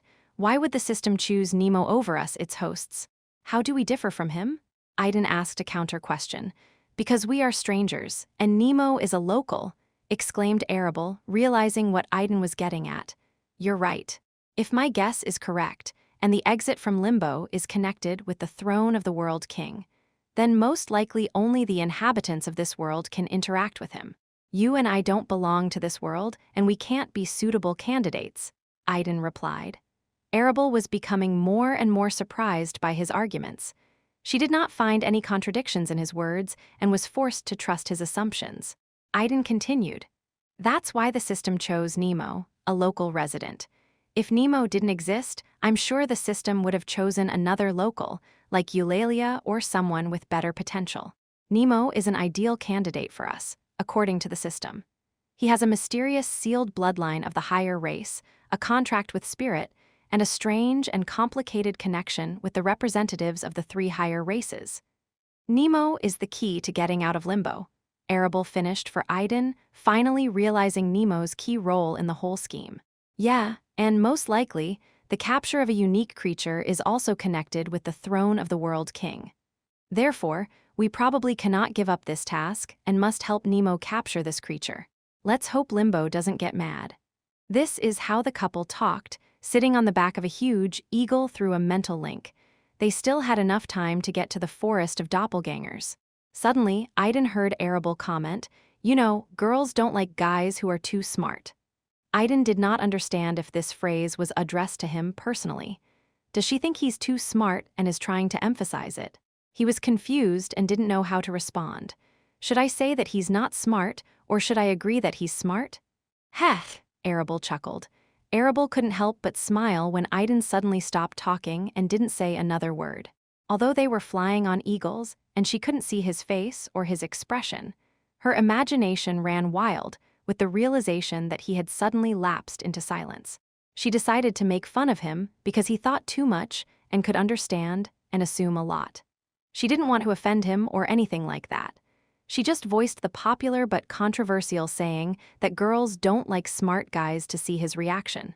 Indeed, with her comment, she put Idan in a stupor. "Hey, what's wrong with you?" Arabel asked after waiting a bit and not hearing a word from Idan. "Huh, what?" Idan woke up from his stupor. He hadn't heard Arabel's question. "I just said that girls don't like guys who are too smart, but I didn't mean that I don't like smart guys," Arabel said, and you could hear the amusement in her voice. "I like smart guys, but I don't like too smart and abstruse ones. So, keep that in mind and don't overdo it," Arabel added humorously. Idan realized that she was just kidding him for thinking too much. He could only laugh. "I'll keep that in mind," said Idan with a smile. "By the way, have you thought about what you're going to do when we get back to our world?" he suddenly asked Arabel. Now Idan's question caught her off guard. Of course, she had been thinking about it and already had some idea of her plans. However, she needed a little more time to make a final decision. The memories gained during her ascension trial had a significant impact on her choice. "Not yet," Arabel replied with a sigh. "And you?" "Well, unlike you, I won't have any special problems other than those related to you. I only have an older sister and a mother left, and I worry about them. It's been over a year since we've been here, and I do not know if they think I'm dead or if they're still waiting for me to return." Idan wasn't too worried about himself. During his time here, he had already gotten used to having Arabel by his side. He knew that she had a family in their world, and it wasn't an easy family. Idan couldn't imagine what would happen when they returned there, but he was sure that he would not leave her alone to deal with these difficulties. "Don't worry, you won't be alone. We are already connected thanks to the system, so I will always be there for you," said Idan with confidence. Arabel couldn't help but smile at his words. She was used to his presence too, and it was strange. In her entire life, only her brother was by her side, and he was the only one she felt comfortable with. She couldn't stand having other guys around her, and this feature became even more noticeable after accepting the second personality from the trial. However, despite this now, besides her brother, Idan appeared. Idan's words only increased her confidence in her choice. "Ding, the conditions are fulfilled. A new unique ability, Swap, has been unlocked." Chapter 70. The second unique ability, Swap. "Ding, the conditions are fulfilled. A new unique ability, Swap, has been unlocked." The couple still couldn't get used to the unexpected surprises from the system. "A unique ability?" asked Idan with pleasant surprise. Until now, they only had one unique ability, which was stats transfer. This was their trump card, capable of helping them overcome an entire rank stage. And now they got a new ability that could rival her. "Swap," Arabel read, looking at her status window. She was dizzy from the abundance of abilities, skills, and data. During the days they spent under Milika's guidance, they were still unable to properly understand their new abilities acquired after the test, and did not have time to raise their levels.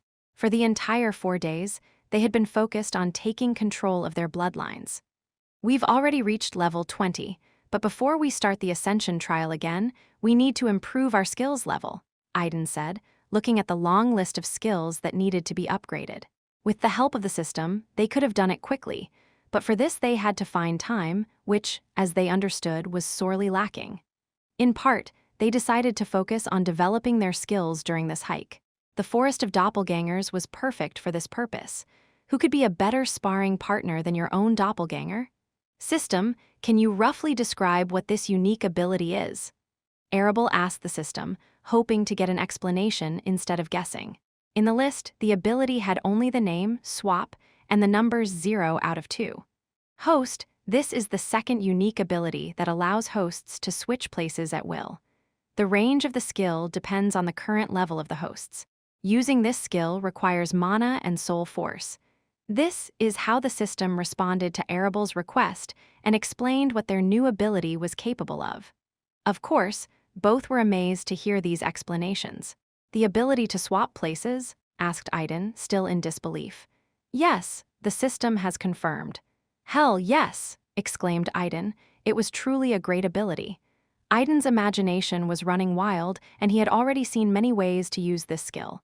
At first glance, what's so special about swapping places with another person?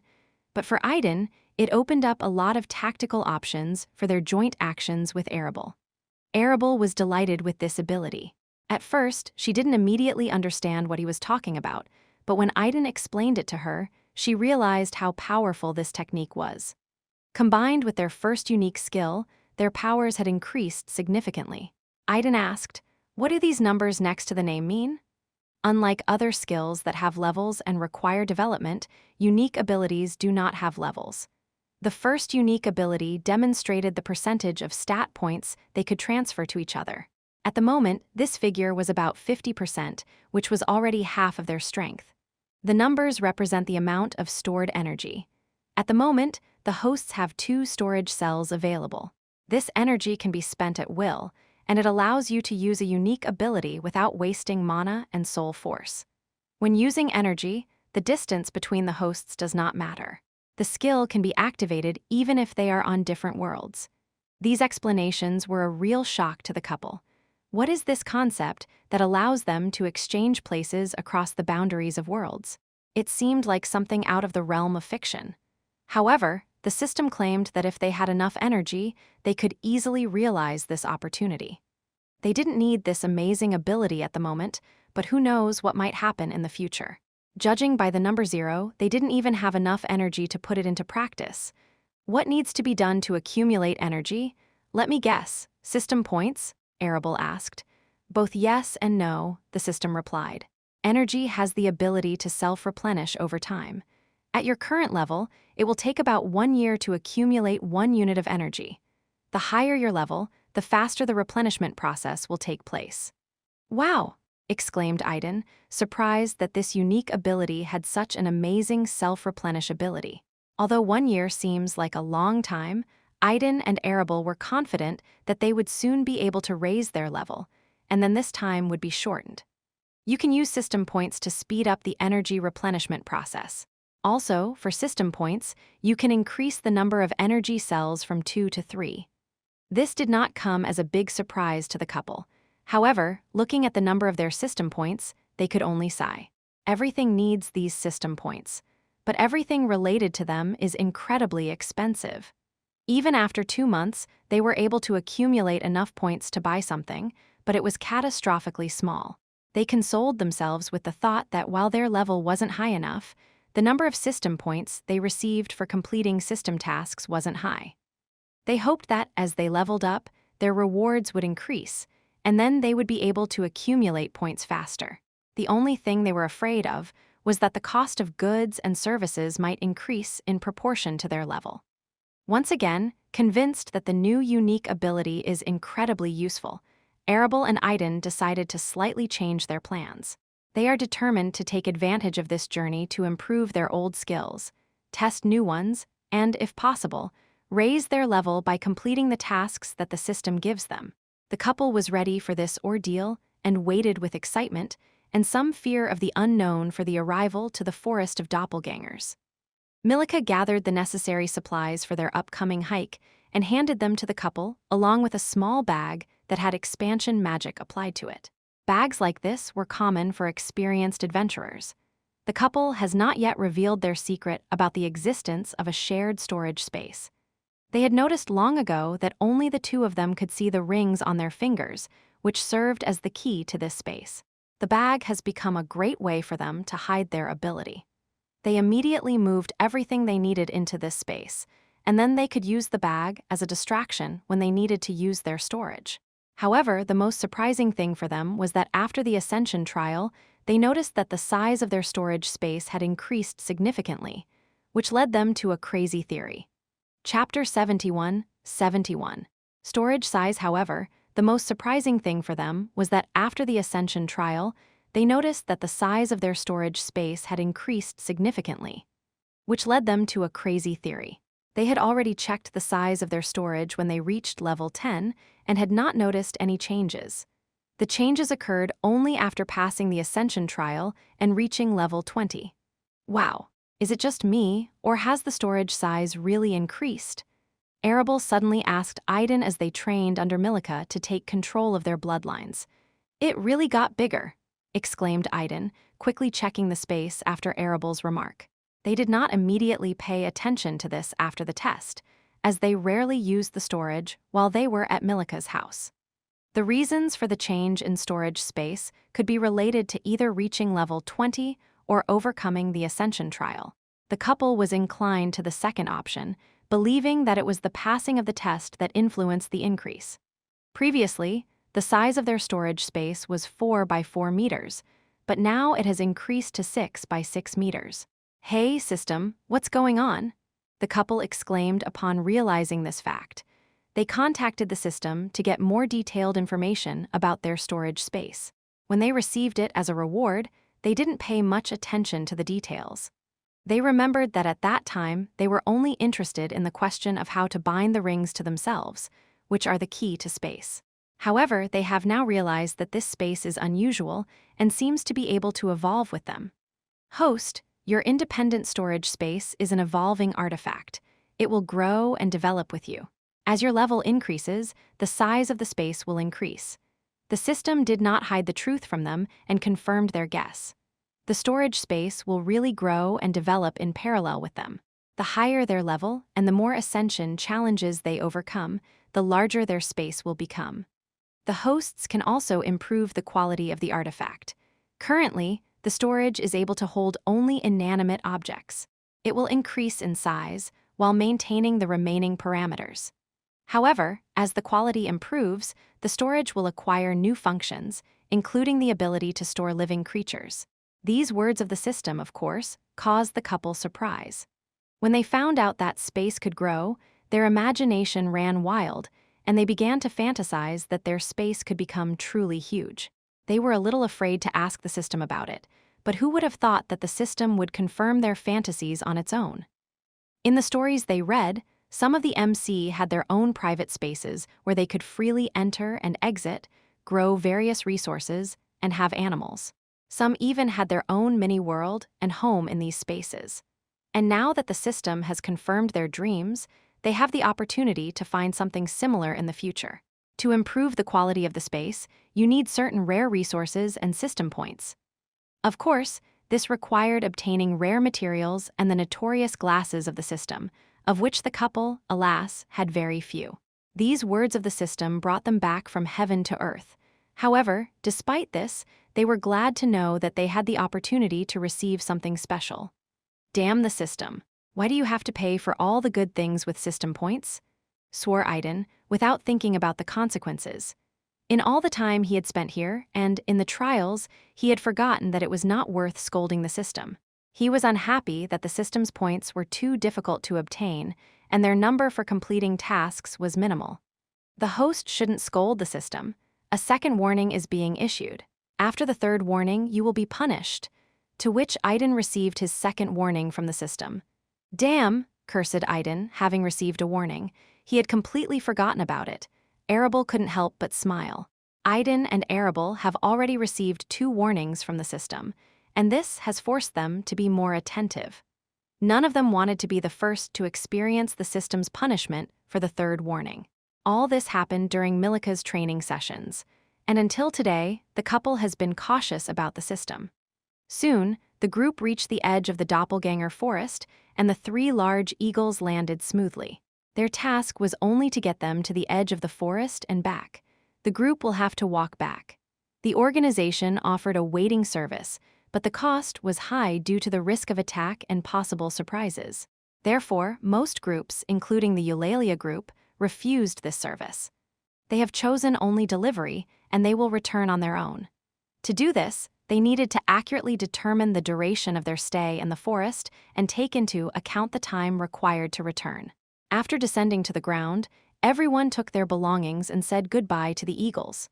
After completing their task, they soared into the sky and headed back to the third city. Without wasting time waiting for other adventurers or outsiders who would probably follow them soon, the group resolutely strode into the forest.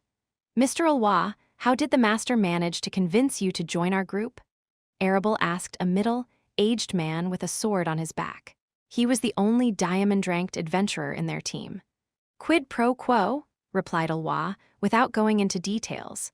From his voice, everyone except the disciple Alwa realized that he was not in a good mood and decided not to bother him at the moment. "Nemo, Eulalia, Idan and I would like to make a request to you," Arabel said, having established a mental link with her 2 older comrades. She briefly outlined her plans to them. She and Idan want to make the most of their time spent in the doppelganger forest to hone and test their abilities and skills. After listening to her request, Eulalia and Nemo happily agreed. They no longer perceived Idan and Arabel as strangers, but considered them younger siblings whom they should look after and protect. The stronger they become, the better it will be for everyone. Chapter 72. The outer layer. The group was rapidly advancing through the outer layer of the doppelganger forest. This area, like all the outer layers of the forbidden zones, was considered the least dangerous and did not pose a serious threat to them. Guys, we trust our master, of course, but aren't you worried about Ulwa and his disciple? Arabel asked Nemo and Eulalia, trying to express her concerns. She, like everyone else, believed in Milika as her master, but she had a strange feeling. There's no need to worry. His name has already been entered on the task form, Eulalia replied confidently. The Adventurer Guild's task form is a special document that monitors our lives from the moment we sign until we return and complete this task. If one of us dies, the form will show the cause of death. If someone attacks another member of the group, the form will also record it. And that's not all the task form is capable of. So, if Ulwa and his disciple don't want to become enemies of the guild, they won't take any action. It had been more than 2 months, but this world still continued to amaze the couple. They couldn't believe that such amazing things existed. Now that Eulalia had explained this to them, they were able to calm down a bit and ease their concerns about Ulwa and his disciple. I also think that Master has also done something. She couldn't just trust the guild, so I'm sure that before she brought Ulwa, she had already made sure that he wouldn't harm us. The higher races have a lot of amazing things that the lower races don't, Eulalia said. All this time, the group was talking through a mental link so that Ulwa and his disciple would not hear anything. No one had spoken much since entering the forest. Nemo and Ulwa disciple were walking in front of the group. They were followed by Eulalia, Idan and Arabel, and Ulwa brought up the rear. Izzy, you have the most important role in the band. Observe everything that is happening around us and report immediately if you notice anything unusual, Nemo addressed his spirit. Izzy had been rapidly gaining strength lately and was now resting to digest it. She talked to Idan and Arabel from time to pass the hours. Izzy was very happy with their company. She liked to hear about the human world, and she never lost interest in it. Therefore, when she had free time, she always came to them and asked them to tell her about her life. Trust me, Izzy said confidently in her childish voice. As a spirit, she possessed advanced soul force that extended over long distances. But most importantly, her soul force was hard to notice. No wonder the spirits were called children of nature. Their force almost merged with the environment, becoming a part of it. This made Izzy almost the perfect scout. It was thanks to her that Nemo managed to find Idan and Arabel that day. And it was thanks to her that Nemo saved them. Idan and Arabel really enjoyed spending time with Izzy, and they were always happy to see her. Even her charming voice, like that of a little girl, only added positivity to Izzy. "Don't you think it's too quiet around here?" asked Idan. "No, that's how it should be," Nemo replied. He was usually quite taciturn, but this time, thanks to the mental link, he decided to keep up the conversation. "Last time, because of the wave of monsters, you didn't notice how quiet it was here. Usually, the outer layer is the most peaceful place." Hearing this, everyone remembered their endless running that lasted a whole day without sleep. The other forbidden zones are not as quiet as here. The forest of doppelgangers is very different from the rest of the forbidden zones. This forbidden zone is dangerous for its creatures, while in others the environment itself may be dangerous. "It's strange, but I feel like some kind of unfamiliar energy is entering my body," Idan said, feeling very unusual. The last time he was in this forest, he hadn't noticed anything like this. "It's the energy of madness," Eulalia replied, slightly surprised by his words. She was amazed by Idan's ability to sense this energy. Usually, only those who are incredibly sensitive to energy sources are able to detect its subtle manifestations. But then she remembered that it was probably due to his bloodline, which greatly enhanced his perception of mana. As far as she knew, Idan's bloodline, which he had acquired, belonged to a higher race known as the Alphas of Fire, creatures born of magic and having an almost close connection with mana. The energy of madness? Arabel repeated, unable to hide her surprise. Unlike Idan, she didn't feel anything unusual. There's no need to worry. This is one of the features of the forest of doppelgangers. It is she who makes all the living creatures in this forest a little crazy and maniacally cruel.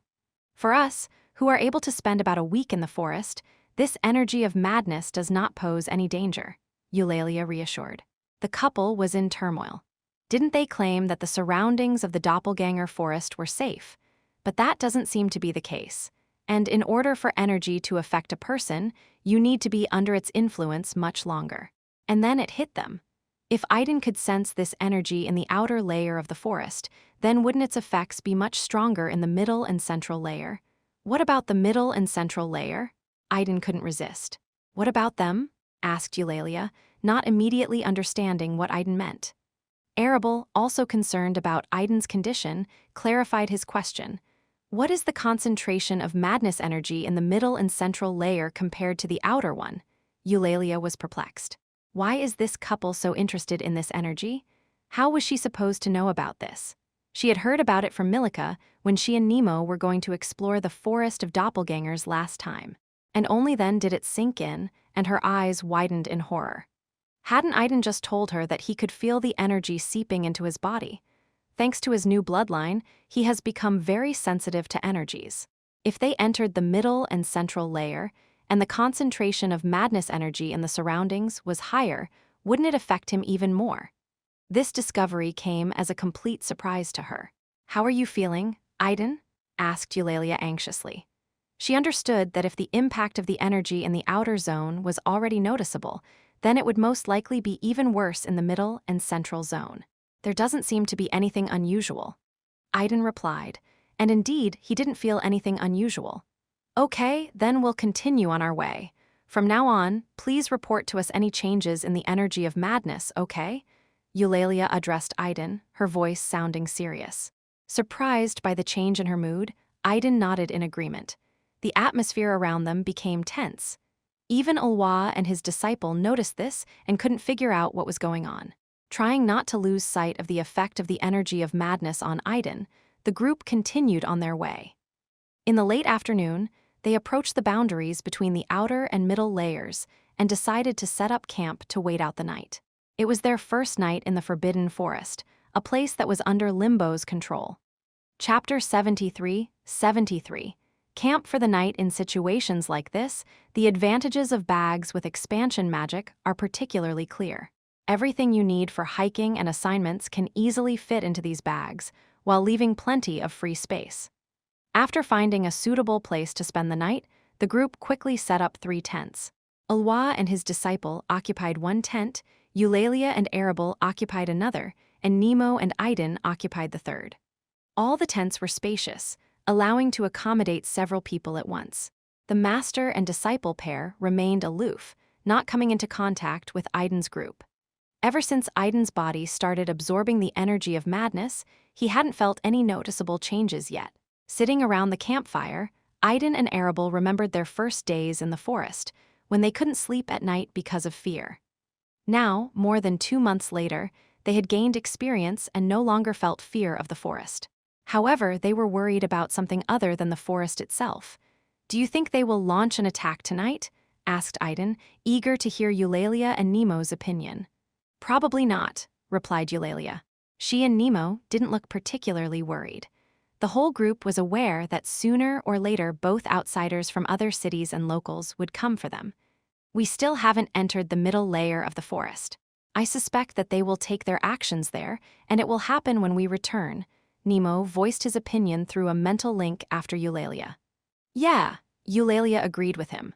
They knew from Milika's words that Limbo couldn't take action against the 4 of them because of the agreement. For some strange reason, Limbo wants to capture and consume the couple Idan and Arabel, rather than just eliminate them. Based on this, they came to the conclusion that Limbo would most likely try to delay their group and prevent them from returning back to the city before the reset. To do this, he will first incite monsters and delay their progress into the central layer of the Forbidden Zone, starting from the middle layer, where the doppelgangers live. The main forces of both outsiders and locals will probably be waiting for their group in the middle layer, if the creatures from the central layer are unable to delay them. "Aren't you worried about them at all?" asked Arabel, noticing their almost nonchalant attitude. "Why should we worry? We already know they're coming. We can't hide from them. They have limbo consciousness on their side, so worrying won't change anything," Eulalia replied calmly. Although Eulalia and Nemo seemed calm, they were worried inside. It's just that they didn't want to show their juniors this feeling. They were ready to face danger and protect their juniors. Idan and Arabel came to the conclusion that this is one of the distinguishing features of this world from their own. In their world, everyone is raised from birth in a peaceful environment without facing dangers. In this world, the approach to parenting is completely different. Everyone who gets into limbo understands that going down into the dungeons is fraught with danger, and death can overtake them at any moment. The inhabitants of this world are almost always ready for the challenges they will face. After dinner, everyone went to their tents. Idan's group wasn't worried about the dangers, as Izzy was always on guard. Her presence eliminated the need for night duty. Of course, the group couldn't tell Ulwa and his disciple about Izzy's presence. Her very presence could already shock a man like Ulwa. Therefore, when Ulwa finally asked them to determine who would be on guard first, the order of the queue and the duration of the duty, the group had to split into two pairs. At the end of the discussion, everyone decided that there would be 2 guards instead of 1. Eulalia and Arabel will be the first to stand, then Ulwa and his disciple, and the last will be Idan and Nemo. No one objected, and everyone accepted the proposed course of action. Idan and Arabel, excited and overwhelmed by their first experience after being under Milika's protection for a long time, felt that time was passing incredibly slowly. "Idan, what kind of unique creature do you think Nemo needs to be tamed?" asked Arabel, recalling the details of their task. What could have attracted the attention of their system? Arabel wondered, turning to Idan. "Who knows? But since this forest is called the Forest of Doppelgangers, I think it will be a creature similar to doppelgangers," replied Idan, unsure of his assumptions. But what kind of unique creature could live in such a forest? "Maybe it's slime?" joked Idan, remembering the works from their world, which described a strange slime that could take the form of creatures swallowed by it. "Slime?" Arabel repeated, puzzled, not understanding why Idan suddenly assumed that the creature they needed to tame would be a slime. Hearing Arabel's puzzled question, Idan immediately realized that she probably didn't know about this slime and couldn't help but smile. He knew that she came from a wealthy family and had received a strict upbringing, so she couldn't afford to freely indulge in things like him. Idan, while chatting with Arabel, briefly told her about the novel where the main character was a slime and what he did during the course of the plot. This slime story caught Arabel's attention, and she listened to it with interest. While they were talking, the time that had been slow before flew by unnoticed. Arabel and Eulalia had to return to their duties. The others went to rest, leaving the 2 girls standing guard first. Eulalia and Arabel weren't too worried. Izzy did everything for them, while they communicated with each other through a mental link. They talked about themselves and other interesting things. During the conversation, Arabel couldn't shake the strange feeling that someone was watching them. However, since Izzy didn't notice anything unusual, she didn't pay much attention to it. While the others were sleeping and the 2 girls were having a conversation from a distance, Arabel was closely watched by a black figure. Even a powerful spirit like Izzy couldn't notice her presence. This figure was none other than the Dark Valkyrie. All the while, she followed the group, focusing her attention on Arabel. However, the Dark Valkyrie could not comprehend the strangeness that lay behind the appearance of this Valkyrie, known as Arabel. Chapter 74, 74. Dark Valkyries. Thoughts. The Dark Valkyrie had been following the group relentlessly for the whole day. Arabel, who, like herself, was a Valkyrie, especially attracted her attention. However, something was wrong, and she couldn't figure out what it was. Her bloodline clearly told her that this was a Valkyrie, but no matter how hard she tried, she couldn't detect any signs of their race in her. Even when Valkyries disguise themselves as members of other races, they cannot hide their true identity from other Valkyries. She herself was a Valkyrie of the legendary rank, and all Valkyries below her could not hide from her eyes and soul force. Even in this strange place called Limbo, where her rank was suppressed to the lowest realm, No other Valkyrie could hide her true identity while she was below her. But for some inexplicable reason, she couldn't see the true nature of this Valkyrie. It was only then that she remembered the rumors she had heard about this girl and the guy who was almost always by her side. She came to Limbo's third city to find the couple and verify the truth of the rumors. Unlike other outsiders, she was attracted by simple curiosity. She knew that this strange and separate world had its own consciousness, but due to her rank, the element of darkness and abilities, she could easily hide from his gaze.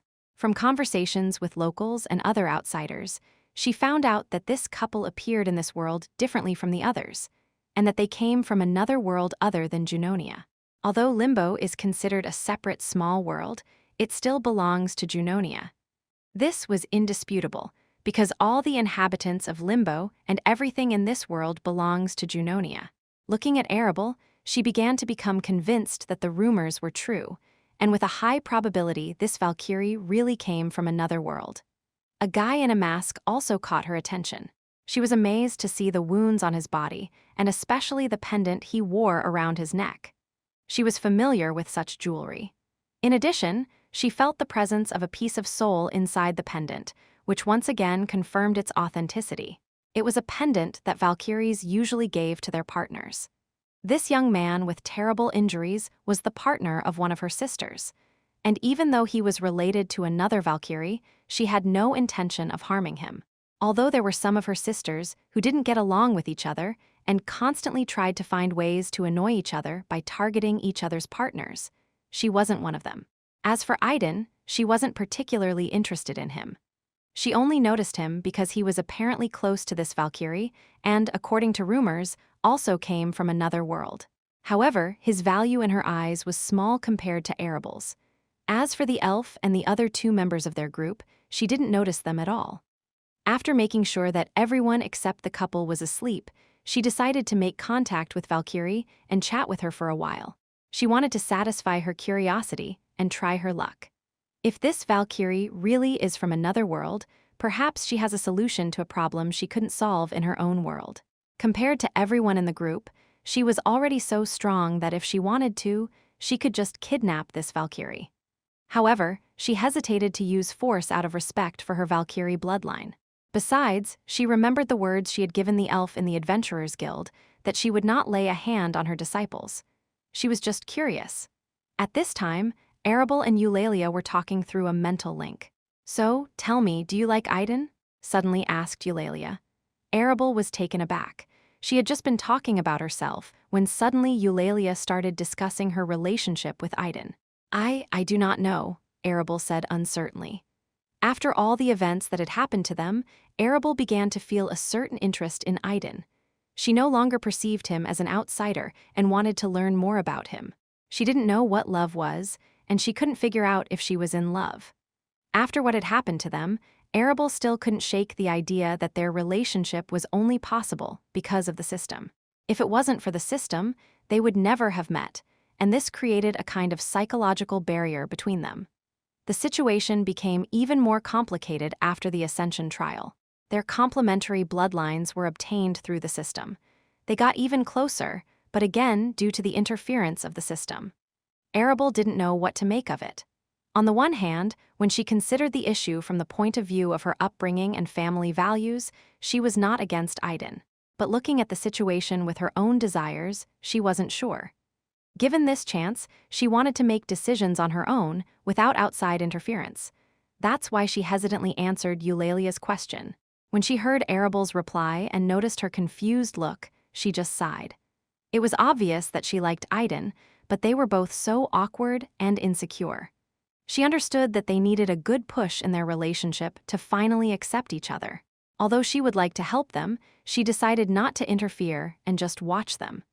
Perhaps in this campaign, they will be able to take a step forward and overcome their doubts. The Dark Valkyrie, who was watching them despite her strength, could not even catch a hint that the two women were talking to each other. This was the feature of the pair system. Their ability wasn't based on the soul force that stronger beings could detect. Only those skilled in mental strength could grasp the system's ability, mental link. Little sister, come to a small clearing that is not far north of your camp. Let's talk like a Valkyrie to a Valkyrie. Come alone. With that, the Dark Valkyrie used the soul force to send a message to Arabel, and only she could hear it. Chapter 75. Let's go together? Little sister, come to a small clearing that is not far north of your camp. Let's talk like a Valkyrie to a Valkyrie. Come alone.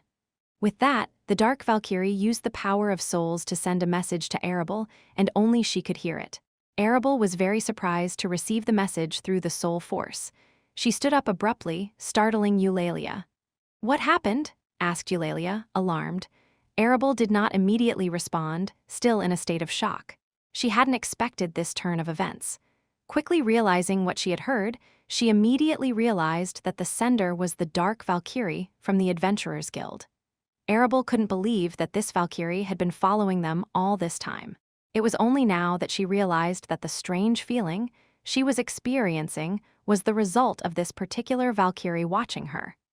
Especially since Izzy didn't even notice her presence, even though she calmly sent her a message.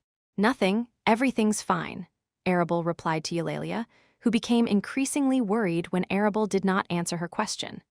"I suddenly have a stomach ache. I need to leave for a while," Arabel said with obvious embarrassment on her face, not knowing how to explain to Eulalia her desire to leave alone without attracting her attention. Eulalia, of course, did not believe her words, but she did not question her. She immediately realized that Arabel wanted privacy, so she just nodded and said, "Be careful." Embarrassed that her attempt at lying had already been discovered, Arabel nodded and headed in the direction indicated. After walking a short distance from the camp, she stopped and called Idan through a mental link. "Idan," Arabel called out loudly through a mental link that only he could hear. For some reason, she didn't want to go to meet this Dark Valkyrie alone, so she decided to consult with Idan. She was afraid that something would happen to her, and since Idan and Arabel were already connected because of the system, if something happened to one of them, the other would suffer. Therefore, she could no longer make such serious decisions alone. Idan was awakened by a loud call. He looked around and realized that he was inside the tent. It took him a moment to realize what had happened. He seemed to hear Arabel's voice in his head. "Arabel?" Idan called out to make sure he wasn't mistaken. Relieved to realize that Idan was awake, Arabel immediately informed him of what had happened and asked how to proceed. When Idan heard that Arabel had been approached by a Dark Valkyrie, he was horrified. Without waiting for her answer, he stormed out of the tent, waking Nemo up. After going outside, Idan immediately noticed Eulalia, who was standing next to the campfire. "Look after Nemo and wait for us here. Don't follow me." Idan mentally addressed her and ran in the direction where Arabel had just left. Alarmed, Eulalia, even more surprised by Idan's sudden conversion, was seriously worried. As soon as Idan disappeared into the forest, Nemo quickly came out of the tent. Noticing him and realizing what Idan meant, Eulalia appeared next to Nemo in a flash and stood in front of him. "Nemo, wait," she said to Nemo, who was staring in the direction Idan had gone. Then he turned his gaze to Eulalia. "I do not know what is going on, but they both asked not to follow them and to wait for their return. Let's believe them and wait," Eulalia suggested. She wasn't sure if Nemo would take her words seriously, but he turned around anyway and, after another glance in the direction the couple had gone, then looked at Eulalia and, nodding to her, headed for the campfire. Eulalia followed him. When they reached the campfire, they both sat down and waited for the couple to return. Nemo turned to Izzy and asked what had happened. Izzy, feeling confused and slightly panicked herself, couldn't explain what it was. She still hadn't noticed anything unusual. When the couple left, she watched them with her soul force, but she ran into something and lost sight of them. Hearing Izzy's words, Nemo became worried. However, he quickly pulled himself together and decided to believe the couple's words and wait for their return. Meanwhile, Idan quickly found a worried Arabel. When she saw him, she asked him again what she should do. "Let's go together," suggested Idan. At that moment, Idan was feeling some anxiety. He couldn't understand what the Dark Valkyrie was trying to achieve. According to her, she didn't mean Arabel any harm and just wanted to talk. However, Idan did not immediately believe it. He didn't want to trust everything he heard implicitly. For a moment, he had the thought of letting Arabel go alone and waiting for her to the side so as not to put himself in danger. But when he saw Arabel's worried expression, that thought immediately disappeared. However, the realization that he could even think of such a thing left an unpleasant aftertaste in him, and he hated himself for it. He was already connected to Arabel and had to perceive her as an equal, not as a source of problems. Therefore, when Arabel suggested that he go alone, and he would stay and wait on the sidelines, Idan categorically refused. There was no certainty that the Dark Valkyrie would not harm Arabel, so Idan flatly refused to let her go alone. He understood that if something happened to her, then he would be in danger. And if they have to face danger, they will face it together. Arabel was a little displeased with Idan's insistence, but deep down, she was somehow glad that he decided to go with her and flatly refused to let her go alone. After coming to an agreement, they went together to the clearing indicated by the Dark Valkyrie. It was night, and it was quite dark in the forest. Soon, they easily found a clearing and suddenly stopped. Lifting their heads, neither Idan nor Arabel could see the moon or the stars that usually hung in the sky. The couple did not know if these stars and the moon really existed, but now they were invisible to them. It was really weird. A figure sitting comfortably in a chair in the center of the clearing caught their attention. She was drinking something, enjoying the moment. There was a table in front of her, filled with drinks and snacks, and 2 more chairs in front of her. The couple immediately recognized the Dark Valkyrie in this figure. Chapter 76. Sierra Darkiel, the Dark Valkyrie, felt a little annoyed when she saw the couple appearing in the clearing. She hadn't taken her eyes off Arabel since she'd given her the message. Although she asked to come alone, Arabel still disobeyed. When Idan joined her, both of them did not use a mental link to communicate, and the Dark Valkyrie clearly heard their conversation. The couple realized that the Valkyrie was watching them, and they talked openly, not hiding their thoughts. This made the Dark Valkyrie unhappy. She didn't like that the other Valkyrie didn't trust her. However, by the time they reached the clearing, she managed to calm down a little and even prepared a second chair for Idan. The couple slowly approached the table, which she had set. All this time, the Dark Valkyrie sat with her eyes closed, watching them with the sole force. She didn't miss a single detail, noticing the slightest changes in their behavior. They were both very tense, and she could clearly feel the fear coming from them. She sighed, opened her eyes, and looked at them carefully. This time, her attention was focused on Idan. She couldn't understand what was so special about this young man that her younger sister was holding on to him so much. She checked it with her sole force once more, but she didn't find anything out of the ordinary, unless the guy had a little more mana than expected. It was only after she put in a little more effort that she felt a presence that caused her to be violently disgusted and wrinkled her nose. She couldn't be mistaken. The scent of the element of light emanated from this youth. As a Dark Valkyrie who was close to the element of darkness, she was well aware of the element of light, which was her opposite. This discovery surprised her. How could she not notice the element of light in the guy right away? She was very sensitive to her. "Sit down," she told the couple. Idan and Arabel were very excited and scared about meeting a real live Valkyrie. Although Arabel possessed the bloodline of the Ice Valkyrie, they had never seen a member of this race in person before. To make matters worse, the Valkyrie they were about to meet was a Dark Valkyrie. The very concept of darkness in their understanding, based on stories and prejudices, was associated with evil. Although they understood that this was a different world with different concepts, they couldn't get rid of the bad feeling. "Sit down," Valkyrie said, putting the cup on the table. After receiving permission, the couple sat down on the prepared chairs. "You've disappointed me a little sister," the Dark Valkyrie said with a note of displeasure, addressing Arabel. In Arabel and Idan's eyes, Valkyrie was dressed all in black. It was very difficult to see and understand her clearly in the night clearing. Arabel didn't answer her question, just lowered her head guiltily. Idan, on the other hand, did not take his eyes off the Dark Valkyrie. Of course, the guy's close attention caused her some dissatisfaction, but for now she wasn't going to do anything. Out of the corner of her eye, Arabel noticed that Idan, although he was afraid of the Dark Valkyrie, held himself confidently and stared at her intently. This gave her confidence, and she looked up and met her gaze. "I apologize for disobeying and not coming alone," Arabel said with firmness in her voice, but there was a hint of concern in her intonation. Arabel's eyes, which at first looked at the Dark Valkyrie with firm determination, slowly began to lose their hardness after saying the words of forgiveness, betraying the growing panic. The dark Valkyrie chuckled when she noticed this. She was satisfied with her younger sister's apology.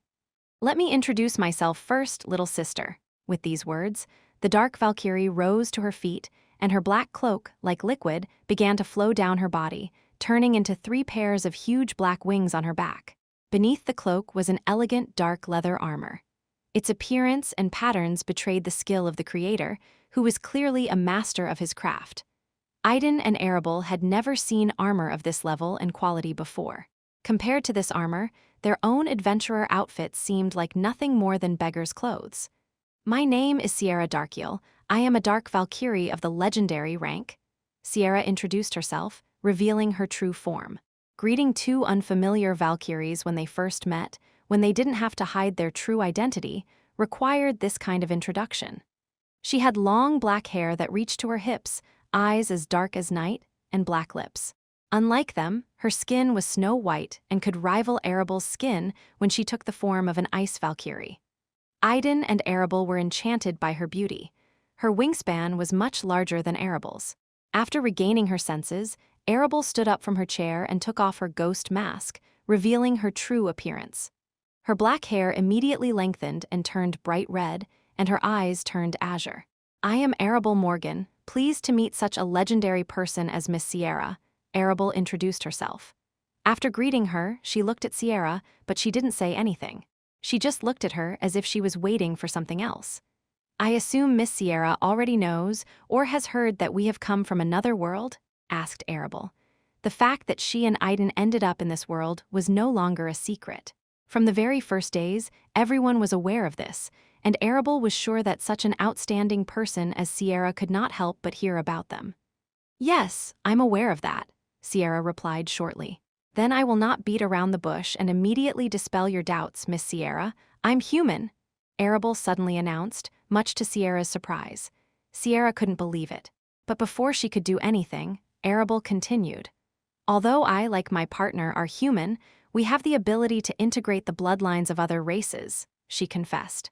And at the same moment, the white scarf that had been around Arabel's neck all this time began to move and transform into 2 pairs of snow-white wings behind her back. Her long red hair turned snow-white, and the air around her began to cool. "As you can see, thanks to this ability, I was able to obtain and integrate the bloodline of the Ice Valkyrie," Arabel honestly admitted. After discussing it, the couple came to the conclusion that it would be best to tell her about her ability without hiding anything. They weren't sure if they could hide the true nature of their bloodline from her, and they also didn't know what a legendary, rank Valkyrie was capable of. Another reason was the sudden advice I received from their system. She suggested not hiding the truth about her bloodlines from this Valkyrie. So, they decided to be honest and outspoken. Dark Valkyrie Sierra was surprised by what she heard and saw. After seeing what was happening in front of her eyes, she remembered the strange race from their world of Junonia, who could change their race after choosing their partner. Surely this ability couldn't be the same as that of this race? Sierra asked herself inwardly.